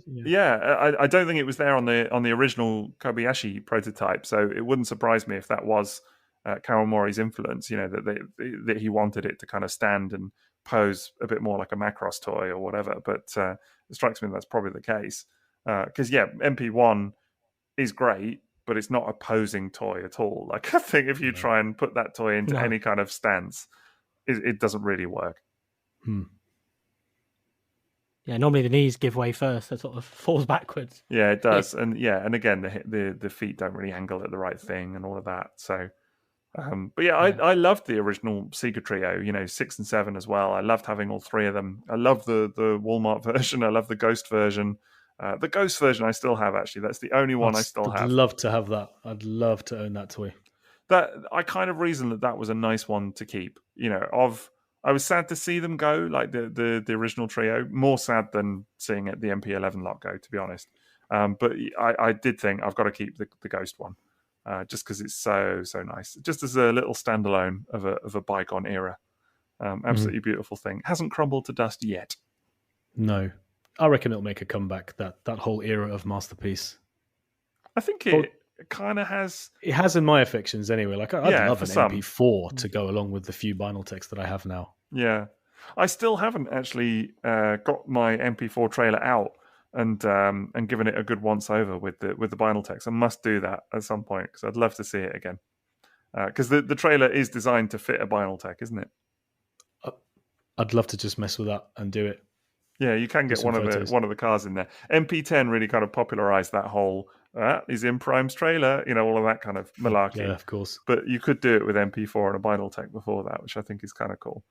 That is like the Masterpiece stock photo, isn't it? The cars rolling out of that trailer. And the handshake. Don't forget the handshake. Yeah, the handshake. Got to get the handshake. And then I was going to say, do you know what we haven't mentioned tonight? Talking about MP4 and all its repaints.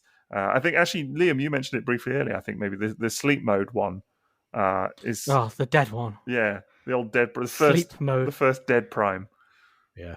That's the first one, isn't it? And it's like the first time they started referring to it as sleep mode. Yeah. Have either of you guys and just corpse? Have you seen it in hand? No, never have. No. It's really weird. I've got it. It's a lovely, lovely toy. Beautiful, but not actually black or grey or anything. It's like a very, very dark red and blue. It's weird colour. It's almost imperceptible. Like you could be forgiven for thinking it is black, from photos and everything. I must do some more photos of it at some point. But yeah, really, really nice version, and then with a clear trailer.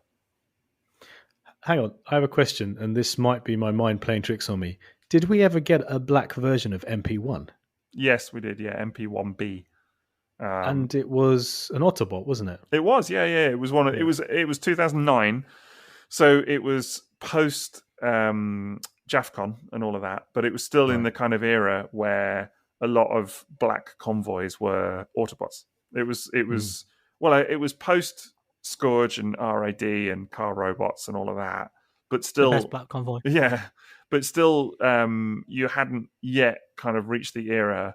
I think actually MP-10B, the second Black Convoy masterpiece, was probably the one that kind of popularized Black Convoys being Decepticons. Because that release was much more kind of popular and a lot of people had that. Whereas the first one, MP-1B, Autobot, which I really like actually. Liam, did you want to say something about Dead Primes? Oh no, yeah. I was just going to say, do either of you understand what the appeal is? Because it's now become a thing, hasn't it? With Optimus Prime. Dead Primes, yeah. Yeah, they keep making a toy of a corpse, and people keep buying it, and I don't get it's one of those things where I understand variants and different paint jobs and iterations of characters, but a dead character, I don't get it as an action figure. That's the bit I can't. I think that's where my brain sort of stops. Is I still Ghost Starscream's technically dead, isn't he? Yeah, but he's still doing stuff. He's not just lying on the slab with his face looking, It was either going to be, in fairness, Ghost Starscream, or they were going to do a little pile of powder Starscream, and that would have been his corpse. But just sprinkle it on Galvatron's shoe. Yeah, exactly, just on the underneath. No, it is a bit of a weird one, the old dead body thing. I remember being a bit kind of when they did it for Masterpiece. In a way, for me, it's even more weird that they did it for Generations, because it's a child-orientated line, ultimately, although there are a lot of collectors and everything that are into it, of course. But it's scene recreation, isn't it? It's the ability to be able to recreate as many scenes from beloved media as possible. And definitely. You can't recreate that scene. Most of us can't, because we don't own the Sleep Convoy. So that Generations release of it would have been most people's way to recreate that scene. Can you imagine, though, fans of the Never-Ending Story buying toys of the dead horse covered in mud? It's that's the sort of thing I can't get my head around. It's when you put it that spoilers. Yeah, but that's it. Just imagine buying dead bodies of fictional characters. It's so weird to me. And then they also killed off his trailer. They've said, "Oh, his trailer's dead now," and Roller, because they include all that nonsense as well. Has there been any other dead Transformers? I mean, Jazz, actually, the MPM Masterpiece Jazz, movie Jazz, you can split it in two, and it comes with a little death feature. You can put the spine in. You can actually, it's actually got a little button that you press, and the two parts just split apart. It's so grim, though, that you can put the spine in. That's the only other one I can think of, though. I can't think of any other, other than, what is it, the Generation Selects Prime, Sleep Convoy, and the Jazz. I can't think of any other dead Unicron's bodies. dead head. I guess that is one, isn't it? I guess you're right. Yeah, that is kind of his dead body as well. That's really weird. Not thought of it that way. Just thinking you could get Prowl with a spark bot feature of his mouth, just flames just keep popping out. Good lord. Sound like you're into it now. Yeah, I'm all about death now. I keep thinking come on, Hasbro, make me Marvel Legends of dead Tony Stark. Give me these things. Just give me a room full of dead toys. I'd be amazed if there isn't. Cemetery collection. I'd be amazed if there isn't a zombie Tony Stark. There must be zombie Marvel characters, no? Yeah, there's loads of zombie ones, but I mean, I suppose technically undead, but it's not a corpse. Don't you get a zombie head with MP Convoy, the most recent version, a Dark Awakening version head? Not specifically. No, not Dark Awakening. You don't. No. You get a battle damage one just from the movie, but not with the little eye or whatever. There's your gap. for the next release. Yeah, that's what's missing. I've been saying it all along that a zombie prime would be really something to see in masterpiece form. I think just do it. Why not? Did you see what? As long as we get like a zombie roller as well and like a zombie trailer, just go the whole way. Oh my god! You imagine the trailer? It's like the zombie, and it's just like little blood streaks from Roller's wheels all over the blood splatter on the walls. Nebulon blood splatter. That's what it could be. It's a real niche in your collecting preferences here, Liam. Dead characters, no. Undead characters, great. Like you're all up for that. Look, they're all undead creatures need love too. I bet you'd be well into. I don't know the name of the character, but if there was a Jurassic Park like toilet accessory with the legs of that dude sat on the toilet, from the T-Rex scene, you'd be into that, right?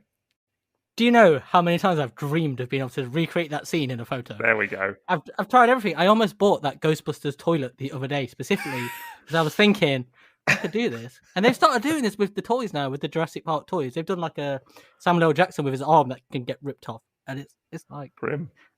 This close to being able to have like a. I almost bought that Ghostbusters toilet toy the other day. There's the little wheelie toilet that's coming out. There's the little third-party wheelie toilet. Get that. What? Yeah. Wheelie's throne. There's a wheelie throne, yeah, for the Studio Series wheelie, because he can't stand up. So some third-party company or other, I don't know who, has made a little toilet for it. Now that I've gotten rid of that toy, they released a toilet. No, yeah, there's a little toilet. I'll send you a picture. It's hilarious. I keep laughing that it's been done.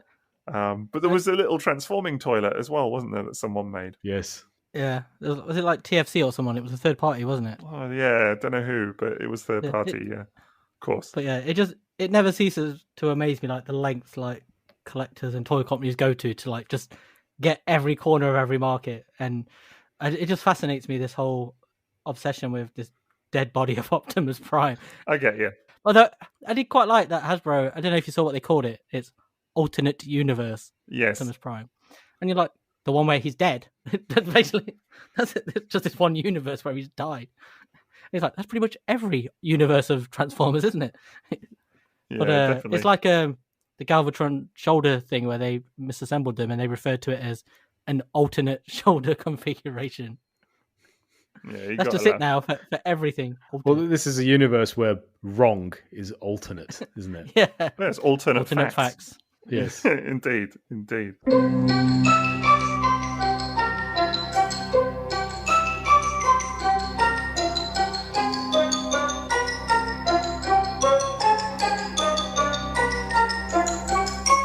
Somehow I'm going to link that back to Grimlock, which was the next Masterpiece release, of course, which was quite an exciting one, actually. That was 2009. Can you believe that?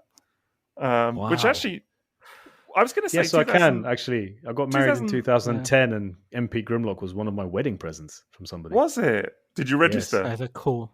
I didn't actually. No, not that. Not for Grimlock. Grimlock wasn't on the list. No. Did you register at bigbadtoystore.com? Just trying to imagine. That'd be funny. Yeah, Grimlock was a really exciting one. I don't know, 2009 to me sounds like so long ago, but also quite recent. It's quite that whole the kind of 2010 era, really weird time in terms of how, feeling how long ago it was. But yeah, Grimlock is an amazing toy. That was a revelation. Still stands up. Yeah, it does. In every way. Yeah, MP8 is still an absolute revelation. I think if it wasn't for its size relative to the other Masterpiece toys around it, just wouldn't need redoing. It's beautiful. Yeah, I agree with that. It was the size that really kind of killed it. I don't know why they made it as small as they did, actually. And I know we've already talked about scale. I think the only scale at this point, anyway, the only items that scaled in the Masterpiece line was MP5 designed to fit with MP1, wasn't it? So I guess in that respect, there was no real precedent for MP8 to have any kind of particular size or anything. But it is still baffling that it was as small as it was, because it is pretty tiny, actually, even in comparison to stuff like Starscream. It doesn't scale with anything. It's just its real own one-off piece. It's even shorter than MP10, isn't it? Yeah, it is. It is. Yeah, it doesn't. Yeah, it doesn't even scale. It can't be, can it? With the new stuff. Yeah, he's shorter than MP10. Yeah, it's weird because you say that, but he's the only one I really struggle with for space on the shelf. Him and MP Ultra Magnus for those Yeah, It's the shoulder that. pattern. It's the opening wings in robot mode, and then it's the whole the dinosaur. whips in. But he didn't need that tail gimmick, did he? No, the gimmicks. The gimmicks actually are, I would say, if anything, do detract a little bit. The tail gimmick I could have happily not had. Yeah. And the light up hand. Yes, the light up hand is it's gone on. But the eye change is cool. Yeah. The eye change is cool because it's simple and it doesn't take away from anything. The hand gimmick is not cool because there's no articulation in the hand, and and it breaks very easy. Does it? It's never broken on me actually. For me, actually. Yeah, mine broke straight away. Oh, that's annoying. I don't know how. It just stopped working. But yeah, I didn't like the fact that the hand was molded into a closed fist with the peg hole. That kind of felt a bit just like not befitting that type of release. And you don't need light up gimmicks on these. I mean, don't get me wrong, the light up gimmick on MP1 is expressly cool, but they kind of need to fit. Like, again, and with that one, it didn't take away from anything; it added to it. Whereas it felt like the light up sword didn't even work that well to begin with for Grimlock. And yeah, the tail gimmick is just a bit naff, in my opinion. But then he comes with an apron and a drinks tray and a bow tie, and you forget all of the negatives. Yeah, that stuff is cool. And the Grimlock's new brain dome for the head. Those accessories stop me from being able to sell that toy, and it's just such a brilliant looking Grimlock. And I think it was the first time. It was the most toy accurate I'd ever seen a Transformer at that point. Show accurate. It's the most accurate toy I'd seen ever when I got that Grimlock, and I was just beyond impressed because I had no interest in owning that. And then I got it as a present. I was like, this is a legitimately amazing figure. And so simple to transform as well. Those toy details, though, as well, doesn't it? It's like, it is show accurate. Yeah. It's that Masterpiece style where it's show accurate, but it still has all the toy details. It's like the best realization of all of these features. I think it's the pinnacle of the concept in a way, isn't it? Perfect. It's all of it merged into one. Yeah, and also lovely to handle. I think actually Grimlock, actually, in that way, is really... kind of a watershed release because we're kind of coming on to the MP10 reboot, if you will, but actually these two releases, MP8 and MP9 especially, really inform what's going to come, and I think Grimlock in its way was the first of all of the Masterpiece designs, bearing in mind that it's only actually you've got Convoy, the Seeker mold, Megatron, and Grimlock. So it's only the fourth new mold at that stage, but it's the only one that really kind of, you can see that toy influence very clearly. You can see a bit of the comic influence, and of course they did the comic repaint as well, King Grimlock, and you can clearly see the cartoon kind of coming in. It's the only one that really kind of amalgamates all of those things into one package, and that of course was the template for MP10. So I do kind of feel like actually that although MP8 was made obsolete in a way by MP10, the template for it, the DNA of MP10 is there. It's where the idea proof of concept, exactly. That's the proof of concept. Yeah, I think so, very much so. So there's a lot to be said about MP8 even now. It is just too small. But I think you're right, Maz. I think if it was bigger, even a bit, it would have survived a lot longer in a lot of people's collections. Well, I think that's why FansToys Grinder really didn't have to do very much at all. To be a big hit, and it doesn't do that much more. It's just like a simple refinement of various bits and pieces, and it's a great size because it's not as big as the oversized third-party Grimlock, which was huge. That was big, but awesome. Yeah, but just too big in a way, but incredible to behold. Honestly, I was so impressed by that thing. But then Grinder did it absolutely at the right size. Yeah, I love Grinder. I love Grinder. I've got a lot of time for FansToys Grinder. It's the one of few third-party toys that have usurped an official toy in my collection, just on the basis of size and everything. But I think that and Stomp are the two best figures they made, in my opinion. I think they were so nice to handle, and it was like, you couldn't have done a better job with these. Yeah, agreed. But yeah, did you ever have the King Grimlock, either of you? Never did, no. I didn't. It's really amazing box. Yes, the box is so cool. Box. The box is so cool. I was more sad to see that go actually when I sold that guy than I was the original MP8, because I love that King Grimlock toy. Because it's something different, isn't it? As well. Yeah, it's not quite the same. Like all like even the third party masters, everything is still going for that definitive Grimlock, aren't they? Whereas Yeah. when something's slightly different, and I do think that they had that. I mean, they clearly had that toy in mind, the comic influence in mind when they were designing Grimlock as well as the cartoon. I mean, actually, King Grimlock. Why can I not say that? King Grimlock was only released 1 month after MP. Not 1 month actually. No, what was it? But it was the same year as MP-8. How long was it? I have to check. I think it was like 6 or 7 or 8 months later or something. But it was the same year, certainly. So, which makes me think that they must have had it in mind when they were designing it. It can't have been like just at the last minute, like, oh, let's just chuck out a comic repaint as well. That's the point. Do you think people are less likely to buy a repaint of a figure if it comes out really soon after the original figure? And could that explain maybe why most people wouldn't have bought MP-8X and then it sort of like becomes a little bit scarce in the subsequent years? I don't know, but equally there's a bit of striking whilst the iron's hot as well, isn't there? Because people get familiar with designs and whatever. I mean, I don't know, like for years people wanted a black Ironhide, and I kind of feel like if they released it now, people might be like, do you know, like yes, it's you're done. right, actually. So I don't know, it's a really difficult one. Or Deep Cover, something like Deep Cover that, for years it was like, when are they going to do Masterpiece Deep Cover from Sideswipe? I think by now it's getting to the point where people will look at Masterpiece Sideswipe and say it's time they did a new one. I think that is happening. I think it's closer to that. Yeah. But I was going to say about King Grimlock, doesn't one version of it come with like a cardboard throne? It does, yeah. I've got it. Actually, still got the throne. It's not actually cardboard. It's kind of it's not cardboard. It's kind of like a plasticky material. Right, yeah. I don't know actually what you would call it. I'm not an expert with that kind of stuff. But it's two pieces, and it kind of one sits on top of the other. So it's not a hard material, but it is slightly pliable. But yeah, it's a cool thing. It looks really good. But was it that one, the second one that came with a flame effect for the sword? One of them, they put that in with one of them, didn't they? They did, I think. There's like an exclusive. Surely that's the King Grimlock that comes with that. Yeah, but I thought it was like the second release of it, unless I'm wrong. I'm probably Isn't wrong. that the same one that comes with the throne? Like the throne didn't come with all of them, did it? I think that's the one I'm thinking of. There was I remember something. seeing like an exclusive flame effect. There was something, and the throne was an exclusive or something as well. It was like a particular release. And was it FansToys Scoria that came with the boots? Yes, for MP Grimlock. Yeah, it was.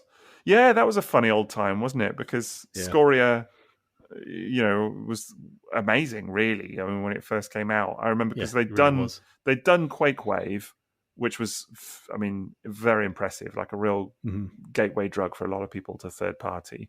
But for myself included, for my money, it was Scoria that kind of broke the internet. Actually, it was the first third party figure designed to replicate that masterpiece look. It was the first one that was legitimately supposed to sit alongside your masterpiece collection. Whereas I think Quake Wave was, I'm sure, done with a bit of that in mind, but it was a bit more kind of by happenstance, if anything.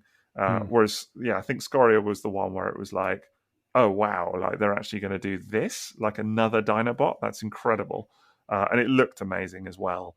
But yes, it came with the boots for Grimlock, which was kind of silly. Hard to imagine that being a solution that people would be happy with now. Worked at the time. It did. Even they turned into the backpack for him as well, didn't they? In Dino mode. Yeah, they did. I'd forgotten that. And they had a little bit that pulled out of the toe almost as like a blaster, which was kind of weird. I don't know. It did kind of work. You had to squint a little bit, I think. And Grimlock still did look a little bit awkward. But I don't know. His moon boots. Yeah, his little shoes, platform shoes. His new rocks. Yeah. But it's amazing how well it worked, actually, for the longest time. I remember thinking, I'm happy with this. Like, I don't need another Grimlock toy.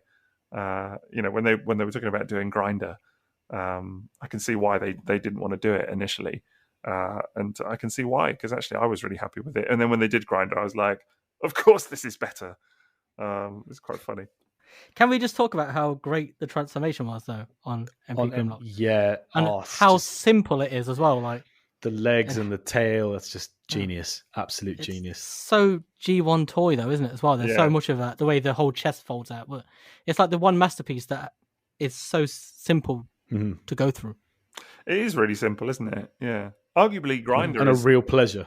It's clever in like the way the tail folds into the legs. Yes, it just that's has just a few little the cleverest clever, thing I'd seen at the time. I think that is the first proper masterpiece moment for me. It was just like you pulled that off and thought, that's amazing. That is, artists at work. They're totally flexing what they're capable of in toy design. What I liked about it was that it didn't do more than it needed to. It was that Takara Tomy, and I do think that they've really kind of weaponized this a little bit or bottled it over the years. They're very good at chucking in a load of engineering, a load of clever design into something, but making it simple in your hands. So actually, it is very clever, and it's not just that it was an easy thing for them to design, I'm sure, but they have a way of making it appear effortless.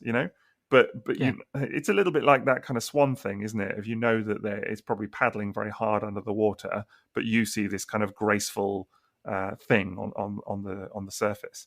And I feel a little bit like when Masterpiece does things well, it's like that, because it's effortless in your hand. It's just so wonderful to kind of behold, but it's intrinsically very clever in the way that it's designed. And Grimlock does that for me. So that, in a way, is the most evident growing up of the original Transformers concept that I can imagine on a technical level. Yeah. It's simple to transform, but you can appreciate the complexity that is taking place in order to make two modes look the way they do and accomplish the aesthetic they have to, but it's still pleasurable, which is the grown-up feeling of playing with G1 toys, in my opinion. Yeah, it is just like an evolution of the toy, that vintage toy, isn't it? And the idea behind it. And I think we get so muddied now with people looking at complexity as how engineering should be, rather than when something does something simple. That is like the best example of what engineering should be. Right. It does it well, and you don't really notice it because it's done that well. Yeah. That's that whole tail section. I think that's probably one of the best things I've seen in Masterpiece, is how simple and elegantly that's dealt with. Right. There aren't like panels or anything like that fold around. There's nothing complex. It's just done in seconds. It's a very different toy to what you get in Masterpiece today, for sure. And I say that as someone that loves the current Masterpiece toys and still do. I actually think that stuff like MP-44 Convoy and all of that, I think I personally really enjoy transforming them. I can also understand why people don't. But I wish I could afford it to be able to experience it, to be honest. It's and I feel like that's maybe the bit I'm most sore about, that there is these wonderful Transformers experiences that are simply priced out of. Yeah, it's a barrier now, isn't it? Yeah, I could never imagine paying what is it, MP-44 Convoy? Yeah, what that goes for, I just couldn't imagine. But I imagine there's so many wicked moments in that many of us won't experience. Whereas with Grimlock, and also with Grimlock coming out multiple times in Hasbro packaging, a lot of people could have experienced that and they could have enjoyed it, which is nice. It's another one that I think a lot of kids had as well, actually, because of the Hasbro packaging and all of that. I think it was a real, and it probably could be appreciated, on that, by kids as well. I mean, it's the kind of thing, if I still had it, I'm sure my boy would love it. Do you know what I mean? Well, it was a little bit blink and miss it the first time round, wasn't it? The first Toys R Us Grimlock was actually quite a toughie. And then, of course, they did it again with the MP-11 Sunstorm kind of era release, with a weird greenish sort of tinge to the chest, I think it had. Oh, was it different colour? Yeah, it's different colour slightly. And it's far more affordable now. Transparent green, wasn't it? Right. But like the first one, I remember mountains of that at my local Toys R Us, like the first release. And then one day they were just all gone. Right. And then the price of it was just skyrocketed. Now you can pick it up really cheaply. But... Yeah, because of the second release, yeah. But yeah, I'm assuming the second release, would that have been to coincide with one of the movies of some sort? I don't know. The second one was 2014. Is that around the time of, is it Age of Extinction? Where's that? I don't know. I just remember it was out at the same time as the second, the second Hasbro MP-11 Sunstorm. It's got that same packaging that they started doing for the Hasbro Masterpieces. Oh yeah, and they started with Acid Storm and Soundwave, didn't they? They started renumbering renumbering them as well, weren't they? Because Acid Storm was MP1. MP01. There you go, Liam. It was MP01. There we go. See, MP-OEO tailspin. OEO tailspin. That's what it is. That's why I keep saying O. I've still no idea what you're talking about, but yeah, okay. Tailspin was a popular children's cartoon back in the day. Right, yeah, okay.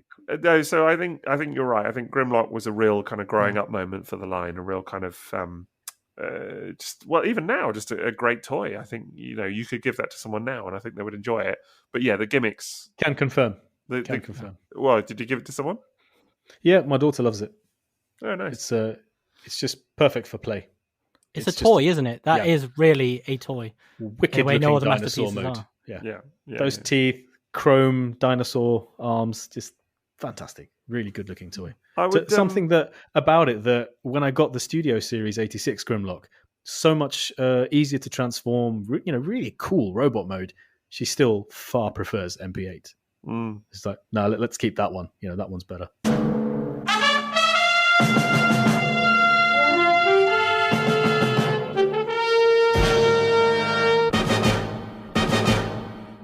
And then, of course, we come on to what I think is one of the best Masterpiece toys. I'm just going to put it out there. A lot of people completely will agree. Disagree. Pinnacle. It's Masterpiece. It's amazing. I feel like we're going to set the record straight with this one a little bit today. Oh yes, rubs hands. Here we go. It's MP-9 Rodimus Convoy, of course, released in January 2011. What an event that was! Actually, released twice in the same year. It was a toy so good that they released two versions of the thing, a slight re-release in the same year, a version 2, because it was so good. Yeah, that's they why. Got it so right, because they really nailed it the first time. The release was such good quality. Everyone needed a second one, didn't they? Because they wrecked the first one. It's unfortunate. So I'm going to say it. Let's just get it right out of the way. I'm going to say this. I think if MP9 had been released first time with not only no QC errors, like no problems, no damages, no breakages, any of that, if it had just been released and it was solid as anything, I think it would be a legendary release today. I honestly do believe it would have had a great reputation. And I think the defining thing that people remember about that toy is the QC errors. To the point where now that there is a third version of it out, which reputably removes those QC issues, it has not affected its bad reputation, unfortunately. I know. It won't go away, ever. But it's I don't know. I have a real sadness about it, actually, because it's such a great design, like an incredible design, the toy, everything. And all 4 modes look incredible as well. Yes. And do what they set out to do so well. Such an ambitious toy, and it fluffed it on the landing just because of QC problems. And I find it real sad that people write it off as... You see people saying, oh, it's a bad design. And I'm always like, it's not that. It's really not. And something that gets lost in all of the discussion is actually what a terrific transformation it has. Yes. It is a brilliant... Spectacular. Yes, spectacular, fabulous, to the point where I could be transforming it and a bit would break and I'd be like, I don't care. I'll get another one. Same. I cannot be without it. And I remember that it was years until I finally had the guts to spend the money on one. And even then, I was just basically given the Hasbro version, which wasn't in the colors I wanted either. Yeah. But even that left such an impression on me.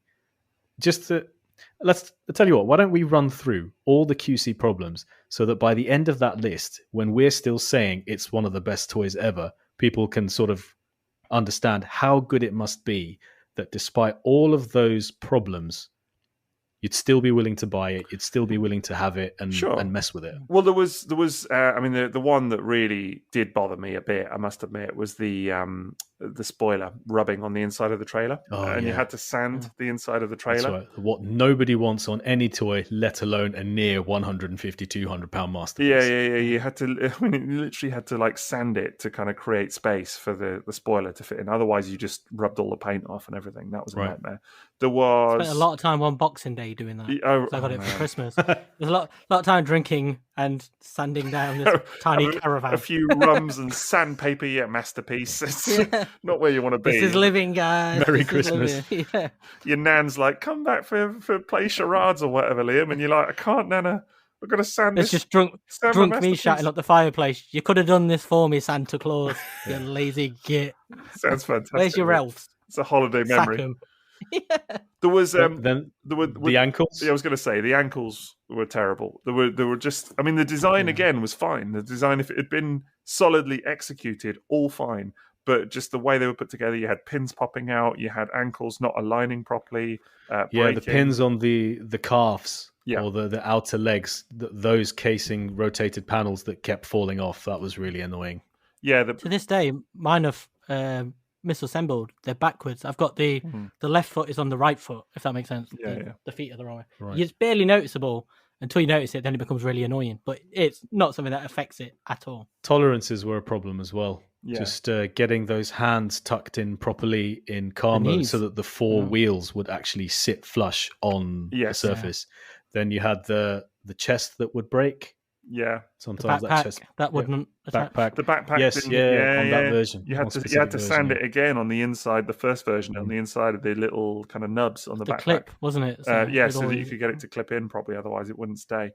Canopy breaking. Yep.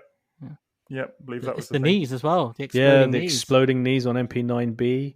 Actually, all the versions I have had broken knees of except the Takara one. The Takara, I think that's proper colors. Is that not the most prominent, real major issue with it? Is the knees, isn't it? That's the one I've seen the most because I had to buy a replacement set of titanium knees. Mine never broke.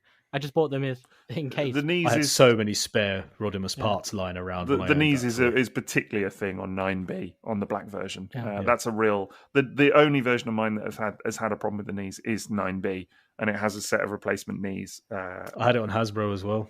Oh yeah, on the Hasbro one. Yep. The Hasbro one was really bad for it. Yeah, really renowned. The snapping ankles on the Hasbro one, the feet just falling off. I mean, I remember Morg opened the box and the foot fell out. Yeah. It's a previously untouched toy. The thing is broken in the box. And the Hasbro one, they did that weird thing with the elbows as well, where they tried to quote unquote fix the elbows, I think, but then actually just made it, if not so much worse, but just different. No, worse, I would say actually, because it had that weird flap on the inside of the elbow. That when you moved the elbow, the flap kind of stuck out or whatever. It was a really weird bit of design. And it just couldn't hold its guns, could it? Yeah. No. It was so rubbish at holding its guns. But what a piece of crap toy, honestly. What a hunk of crap. But also the best. and I do think it's a bit cathartic listing all of that. And I'm sure someone could listen to that and think, how can this toy be any good? And I guess that's where people got to with it, was that they decided it wasn't any good. I think it's a shame the Hasbro version didn't nail the QC. I feel like if the Hasbro version had come out, even though it's different colors, no trailer, all of that, I feel like if it did have Firebolt. It did have Firebolt, which actually was tremendous. And that's interestingly, the Firebolt is a little Hisui design. Believe it or not. You dropped that little nugget a few episodes ago. Oh, did I? There you go. It's one of my little facts I just wheel out at dinner parties and things. This is like throwback Thursday. Yeah, it's I just impress people with that every so often. That's a really good point about the Hasbro version not nailing the QC, because can you imagine how many more people that would have reached? Well, that's what I was going to say. Made a good impression on. Yeah, because I feel like if that had nailed it, it would have been in most people's hands or a lot of people's hands, and maybe the whole thing would have a better reputation. At least then people would be able to appreciate Takara, the Takara version, and say, well, the design is great because we know that from Hasbro, but they fluffed it on the QC. But people just write it off, and it's such a shame. But yes, Maz, I agree with you that despite all of these many, many, many issues, which are horrendous, it's still a fantastic toy. And I personally am willing to forgive all of it. I was too. I owned multiple versions of it. And when I finally got the V1, I think, Takara version, because there was a whole thing about, did you get a V1 or did you get a V2? Yeah. Because V1's got this bunch of problems and V2 has got this whole new bunch of problems that were an attempt to fix the V1.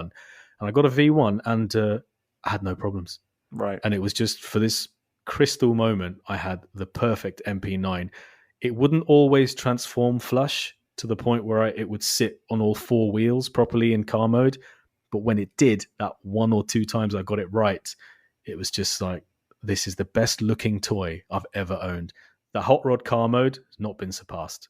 That Hot Rod face sculpt has not been surpassed. Just that overall look of him and the way he could do the run, that run at the end of Transformers, the movie, when he's turned into Rodimus Prime. It's just like the run. Everything. Yeah, the run.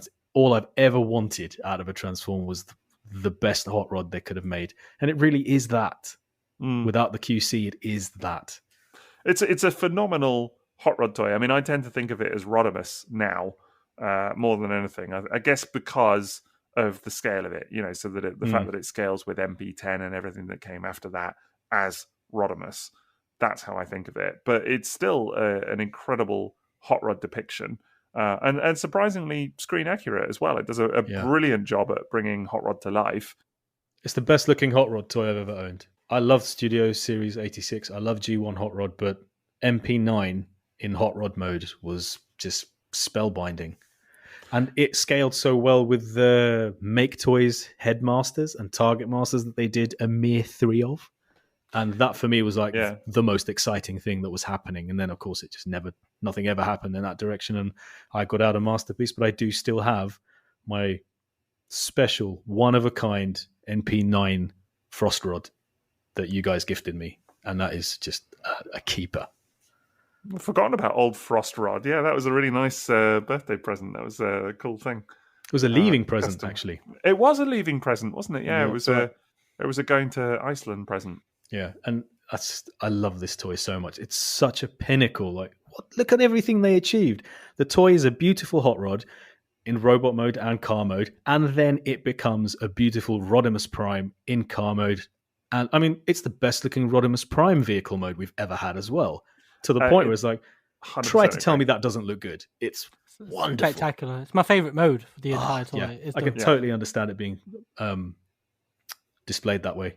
Yeah. It's a tricky process getting it into that mode. Yeah, because you've got to transform it, you've got to get it into the kind of weird half car, you've then got to slot it into the trailer, get the trailer all flush.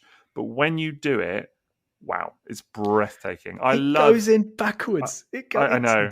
That's amazing, isn't it? It's just like so you never would imagine that that's the way it clips into that trailer. It's so fun. That is one toy, and I would say this of very, very, very few Transformers toys. That is one that I can honestly say I would consider owning twice, to have it one in each mode. Yeah. To have it in robot mode and the Rodimus vehicle. It's that good. And it evokes for me so many memories of that character in that distinctive Space Winnebago mode. That for me, it's just the brilliant recreation of it. And people often talk about, will they do another Masterpiece Rodimus one day? I honestly think it's been done. I think it's the right scale. It's a great toy. It looks fantastic. It's cartoon accurate. It fits the kind of modern Masterpiece aesthetic and all of that. Why would you want another one, personally, other than the QC? It's the QC, isn't it? It's just... And there was a second reissue of it, V3, not very long ago. And I feel like someone with authority like yourself who has owned it and all the other versions, tell us just straight up, are there any QC problems with it? No. It's perfect then. Well, yes and no. So there is one thing about it I don't like. There's two major differences with the version 3, the latest reissue, to the previous toys that were both released in 2011. And that is, number one, I'll tell you the thing I don't mind first, and then I'll tell you the thing I do mind. Number one, it changes the colour of his butt flaps for some unknown reason. Don't know why. They're now orange instead of the kind of burgundy colour. So whereas you get the burgundy hip flaps on the front, the back or kind of rear hip flaps on his bottom are now orange. And it was just a really weird aesthetic change. I have no idea why they made that, but that didn't bother me at all. It still looks really, really good. But it's a clear way to see that you've got the version 3. Then the other thing they changed, which I do not like, is they incorporated the Hasbro molding of the elbows. This is the version I have, the version 3. Right. Because it has those horrible elbows. Yeah, and that is a killer for me. Because and had it not had that, I probably would have kept the version 3, honestly. But I just couldn't get on with those elbows. I just really don't like that redesign that they did on it. I think the original elbows on version 1 and 2 of the Takara release are fine and really, really, really nicely designed. So the fact that they kind of redid it and made it weirdly a lot less good is just a bit of a killer for me. So I don't know, Liam, what do you think on those elbows? I don't like them at all. I find them really fiddly. They add like an extra layer of just annoyance. Every time you move the arms, it's just a nuisance. I can't fathom what they were thinking, because it's the original elbows were fine. There was nothing where I looked at them and thought that this needs to be redone, and I genuinely can't fathom it. It's one of those few design decision that it is probably WTF. But it should have been, and it should have been a major moment to finally get that toy with no QC issues. It's like the dream, like all fans of Hot Rod and Masterpiece would surely have had. I remember waiting so long until finally I found someone. Paul Hitchens, as it happens, was his own version of MP-9 V1. He said, "There's no QC issues on mine." And I thought, I've hit the jackpot here. I've got someone who has actually opened the toy, transformed it, and it's perfect. That's the one I want. And I got it, and it didn't have QC issues, but I was always worried about using it too often. So now that there's a version out there, so what? There's no rubbing on the trailer with the wing. No, the trailer goes in and out absolutely fine. And there's no tolerance issues with the hands and getting it into car mode, and like bending the legs up and all the rest of it. That's why it's confusing then, because mine's that one, but I had to sand the trailer down to get it in. Oh, really? On the version 3? And the backpack pops off all of the time. That's funny, because on MP9B, the backpack is perfect. Yeah. Okay, it breaks, but it clips in. I also got one with the misassembled feet as well. So, and it's definitely the version 3 with the orange butt flaps. Actually, I'm not sure. It's definitely got the different elbows. And it was definitely it is then. The most recent. It's the most recent one. Yeah, it definitely is then. How weird then. So obviously, I'm sitting here saying it's absolutely fine, but presumably then there's QC errors with that as well. Yeah. So maybe I've had it a few years, but not as long as it's been out. So no, it's been out a good few years. Yeah, for sure. So I can't remember exactly when it was. Can you go and check it for the butt flaps? If it's got the elbows, it definitely is. Oh, but there were more than one version with the elbows, surely. No, not in the Takara one. No, the first two versions had the. But also there were bootlegs. Between that Takara third version coming out, there were bootlegs of this toy, and they were being sold on eBay, I remember, as knockoffs. Oh man, I need to know that there's a perfect version of this toy. Well, I'll tell you after my conclusion, after we've got the answer about Liam's butt flaps. Here we go. Is it orange or is it burgundy? The butt flaps are red. Ah! But it has got the terrible elbows. I was sure one of the Takara versions had the terrible elbows. I'm sure of it. This is weird now. Yeah, but the butt flaps are definitely red. So maybe, is it version 2? Well, I was just saying off mic that there is a bootleg version as well. I don't have any idea what parts and combination of molding that uses, but I remember there was like a KO being put out just before like that reissue was hit the market. But okay, that restores my faith that there is a perfect version out there. Well, so I do have a perfect version myself. Did you have to cobble it together from different variants of it? I have owned all 3 versions of this toy. Version 1, version 2, and version 3, the reissue. And all 3 of them, and I know this because the only way to know between version 1 and 2, version 3 is more obvious because the actual front design of the box is a little bit different. It's the number that's stamped on the box, isn't it? For version 2, yeah. So version 3 has the long life design logo on the front, so it's obvious. Version 2 and 1, it's the numbering on the bottom is the only thing that's different. I had it written down for ages because for ages I was looking for a version 2 because I was like, okay, I had the version 1, done the sanding, all of that, and I was like, I need a version 2 in my life just to see what it's like. Do you know what I mean? Just to kind of compare or whatever. This was pre the reissue being done, by the way. And I tracked one down, and it was sealed, but it had the right numbering and everything, and I still have that one today, and that is the one of the 3 that I've opted to keep because it is perfect. Great to know that there are perfect ones out there. But I think it's a fluke. Honestly, I think it's a fluke. I think that because I've also heard people saying that their version 1 was maybe not perfect, but not as afflicted as some. That's what I had. I had a really good V1. So there you go. So I think that maybe it just depends. Maybe all 3 versions you can get a duff one, or you can get a great one. I don't know. Maybe it's just a bit of a lottery. We've just confirmed that Liam's is not a version 3, haven't we? I don't know what Liam's is then. I'm a bit Mystery version. My girlfriend bought me for Christmas quite a few years ago. Interesting one. I don't know, because the reissue definitely has.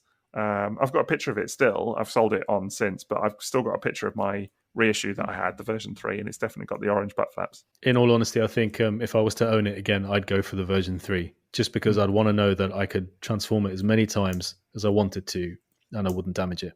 It was solid, the one that I had, and as I say, went into the trailer fine, backpack clip fine, all of those issues fine. It still, it did have, actually, I will say, it didn't, the feet, because they're on not like ratchets as such, but like really kind of soft ratchets, and they've got that positioning thing, where it kind of clunks from one bit to the next. So, and they're quite wide clunks. Yeah, that's one criticism I would have had, that if they were closer ratchets, or just closer intervals between those steps. The intervals, you're explaining it much better than me. The intervals are too wide.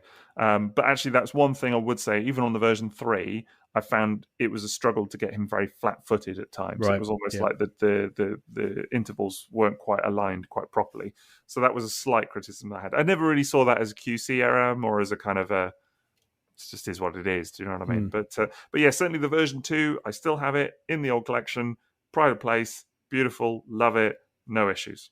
No, I'd still see it as absolute peak masterpiece. It is 100%. Everything you would ever want from a hot rod toy or a Rodimus toy.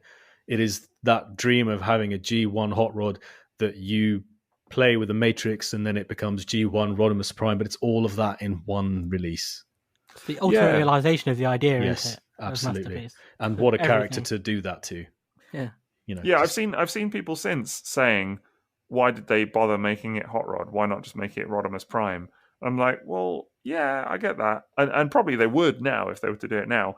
But equally, it's kind of belying the ambition of that toy a little bit as well. Do you know what I mean? To sort of say that, because it just, like you said, Maz, it was a kind of real all-in-one. If you're a hot rod fan or you love that 1986 movie, it could do all of that.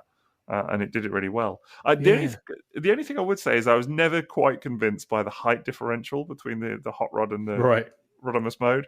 I mean, obviously he grows a lot in the cartoon, whereas all you do is literally just kind of fold the hips down a little bit on the toy. But still, I think you can raise the wing a little higher up the back, can't you? Yeah, and by giving him a longer face, it's sort of the thing feels longer. The spoiler raises approximately 2 millimeters, I think. But yes, it can be done. Well, Tesco said it best. Every little helps. There you go. But yeah, I mean, it's still, the ambition of that toy is incredible. Just a shame that the execution, let it down. But I still rate it. For me, it's top tier masterpiece. Yeah, and agreed. Nothing will ever change my mind on that. No, I'm totally with you. Until they do an absolutely perfect version with a new design, what are they going to do? It's so brilliant as it is. And then there are so many toys where you say to yourself, it does A, B, and C brilliantly. Yeah, it does D, and that's great, but it's a bit, half cooked. I didn't find that with MP9. It's just 4 modes, 4 brilliant modes, 4 modes that you could display it in happily as that thing it's meant to be, and it works on a masterpiece shelf. And that is some elite club to get into if you work on a masterpiece shelf with people's expectations today. Such an achievement as well, isn't it? Like that's what's so good about it. The engineering is just incredible, and it just feels like an achievement. Everything it's just been done to hands were crap. Standard. The hands were a bit. The hands were a bit rubbish. Yeah, not gonna lie. But I have a real, as I say, I find it really a bit so disappointing now. And you do see people write it off, but write it off so kind of violently almost as well. You see people going, "Oh God, we need a new Rodimus because of that trash MP9. Throw it in the bin and all of this terrible design." And people get really emotive about it. And I guess I can understand it from the perspective of, you probably paid a lot of money for something that wasn't very well made. Do you know what I mean? But that's not to say that probably the design did end up good. In the bin, literally. Yeah. But that's not to say that the design was not good. And I think you have to separate the two and appreciate that actually it was a great design let down by poor QC. And even if you don't like something, it doesn't make it trash. Yeah. Yes, that's true. One man's trash. That transformation, that all the steps involved in transforming. I loved transforming the front of the car, the pull out the chest, twist it round, and it was just so many cool, classy steps in the transformation. I really loved it. I loved the way that the shoulders could move up and down. Yeah. So you could position them slightly higher up, with the kind of vents and everything at the top of the shoulders, higher, kind of peaked, or then slightly lower down. And I found that it gave, particularly Rodimus, actually, the Rodimus mode, a lot of character, because of some of Rodimus's storylines in season 3, I think are really, really nice. Stuff like Burden Hardest to Bear and things like that. There's some really kind of classic Rodimus episodes where he really goes through, some stuff. And I think in terms of G1 anyway, the cartoon, he's about as fleshed out and developed as any of those characters get, really.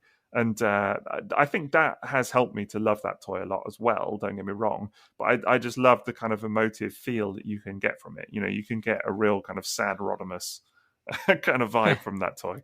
You can put the weight on his shoulders. Yeah, exactly. You can and if you look at what we'd had for Rodimus Prime G1 beforehand, I mean, this was by far the very best Rodimus we'd had ever, of Rodimus Prime, to turn into the Space Winnebago. We'd had a lot of really cool hot rods. By this point, we would have had animated hot rod, which was wonderful. We had classics hot rod, G1 hot rod. But Rodimus Prime, its vehicle mode has never been surpassed. And you talk about new Rodimus Primes. Kingdom Rodimus Prime does a lot of things that Masterpiece doesn't. But also, it only has... and it's got a hot rod mode. But somehow, in my eyes, they still really missed the mark with the vehicle mode for Rodimus Prime. Just like they did with Power of the Primes, in my opinion.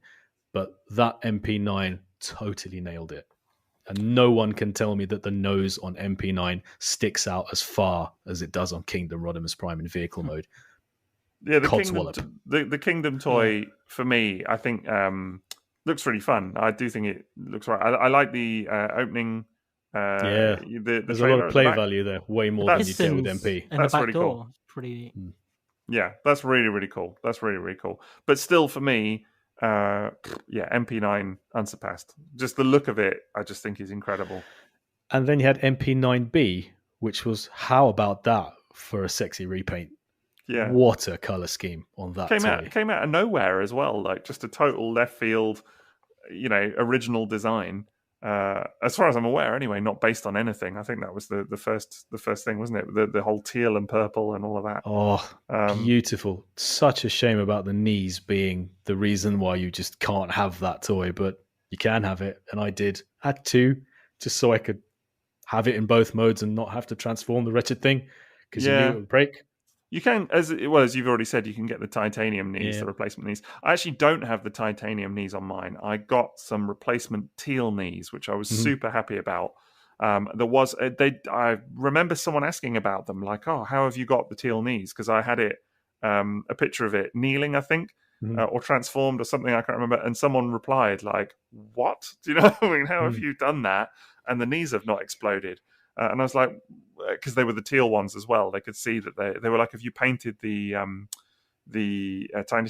titanium ones. And I was like, no. But there was an eBay seller at one stage that was selling the teal reproductions, and I was lucky to get some of those.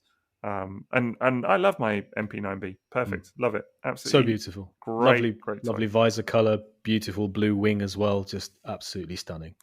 Those are toys. My version 2 Rodimus and my MP9B. I can't imagine I'll ever want to part ways with.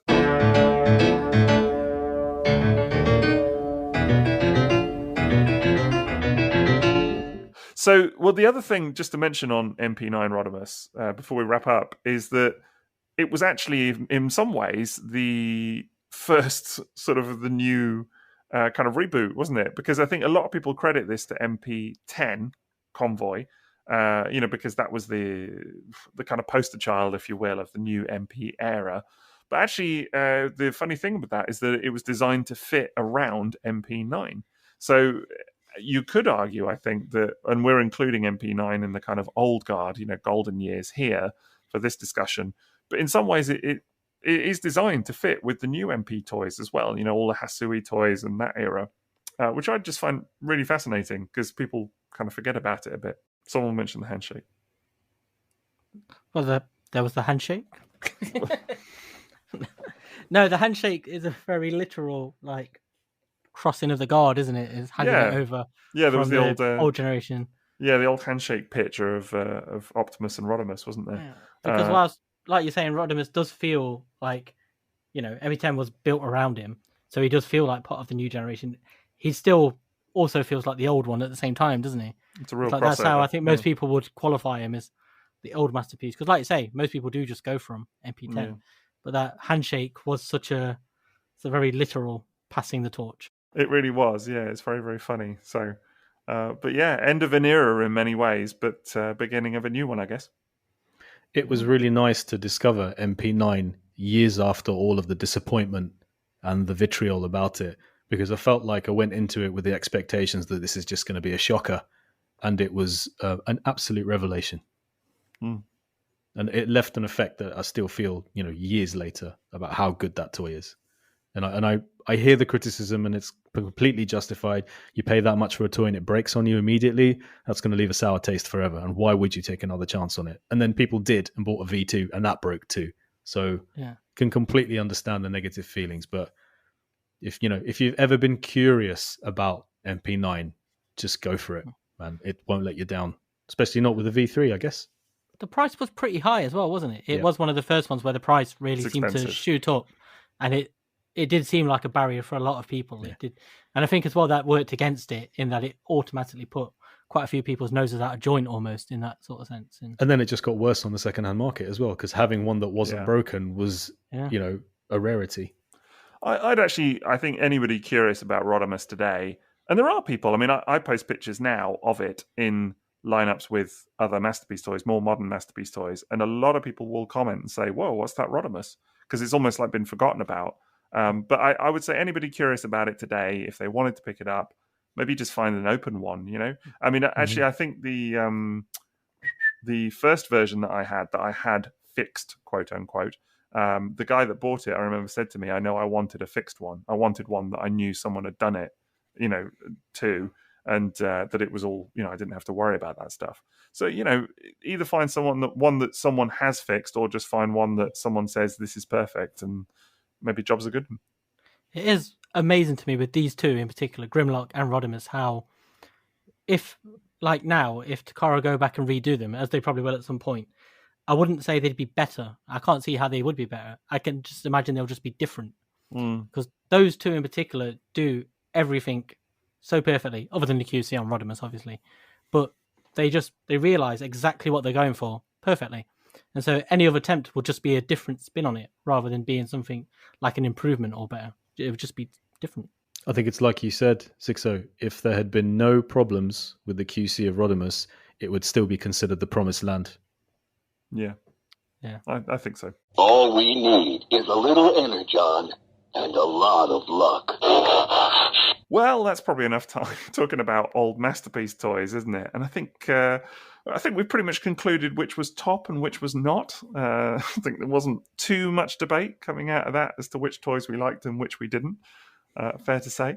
But it's been a lot of fun. I've really enjoyed reminiscing about some of those. I really feel like getting old Rodimus out for another little play. Don't know about you guys. Yeah. I literally have him on my desk now. Oh, yeah, of course, you've been checking his butt flaps, haven't you? Iron up that butt cheeks, see how firm they are. Yeah, okay. Just some rosy butt cheeks. You've got an evening ahead of you then, haven't you? But yeah, it's certainly been a lot of fun. I was going to say as well that we have a new thing going on, which is very exciting in Triple Takeover World. We have launched a Patreon. Is it Patreon or Patreon? How do you say it these days? I think it's Patreon for patrons. Patreon. Should we go with that? They definitely refer to patrons repeatedly. That's true, yes. We'll go with Patreon. So we have launched a Patreon, which is patreon.com. But if we're Patreon, we can have patrons. Like Megatrons, but patrons. But does that not mean we then have to be patriotic patrons? So we have launched a Patreon, which is Patreon. So we've launched a Patreon, which is at patreon.com/triple takeover, all one word. Very exciting. And there's tons of great content on there. So please do check it out. You can get all kinds of stuff like little deleted clips You can get early access to episodes, which is really exciting. You get personalized thank yous. You get to vote on future episode topics. You get little outtakes and things as well. And we will be doing, for some of the top tiers, we will be doing some bonus minisodes and other extra additional content, which is really quite something. And you will find that there is going to be a bonus minisode on Masterpiece as well, because we have a very particular topic, which I shall leave as a little hint for now, but we will be discussing a little bit of extra content around early Masterpiece on Patreon. So do check that out if indeed it takes your fancy. And Maz, I think you've got a few thank yous to do this time. Just the one extra thank you this time. Another 5-star Apple review from The Tron. So thank you so much for taking the time to leave such positive feedback. It's greatly appreciated, and we do try to acknowledge every single one that gets left for us. So thank you. Thank you, Mr. Tron. Thank you, Mr. Tron. We have had some amazing feedback actually about some of the recent episodes. The recent kind of wave of feedback we've had. I've just been blown over actually by some of the comments and things. It's been incredible. It's almost like people were surprised that they could listen to nearly 4 hours of talk on cardboard and enjoy it. Yeah, that was a surprise even to me, actually. I've got to be honest, but there you go. So you can also find us on social. We're on Facebook, which is /triple takeover, and on Instagram and Twitter as well, which is _takeover, just to make it a little bit confusing. But you can find each of us as well. I'm on Twitter, Facebook, Instagram, YouTube, all of that, at Sixo TF. How about you guys? Yep, all the same things, except for YouTube. I am at Toybox Soapbox. And Maz? I'm on Facebook, Instagram, and Twitter as @TFsquareone. Wonderful stuff. That is the end for today. So we are Triple Takeover. Thank you very much for listening. It's been absolutely masterful.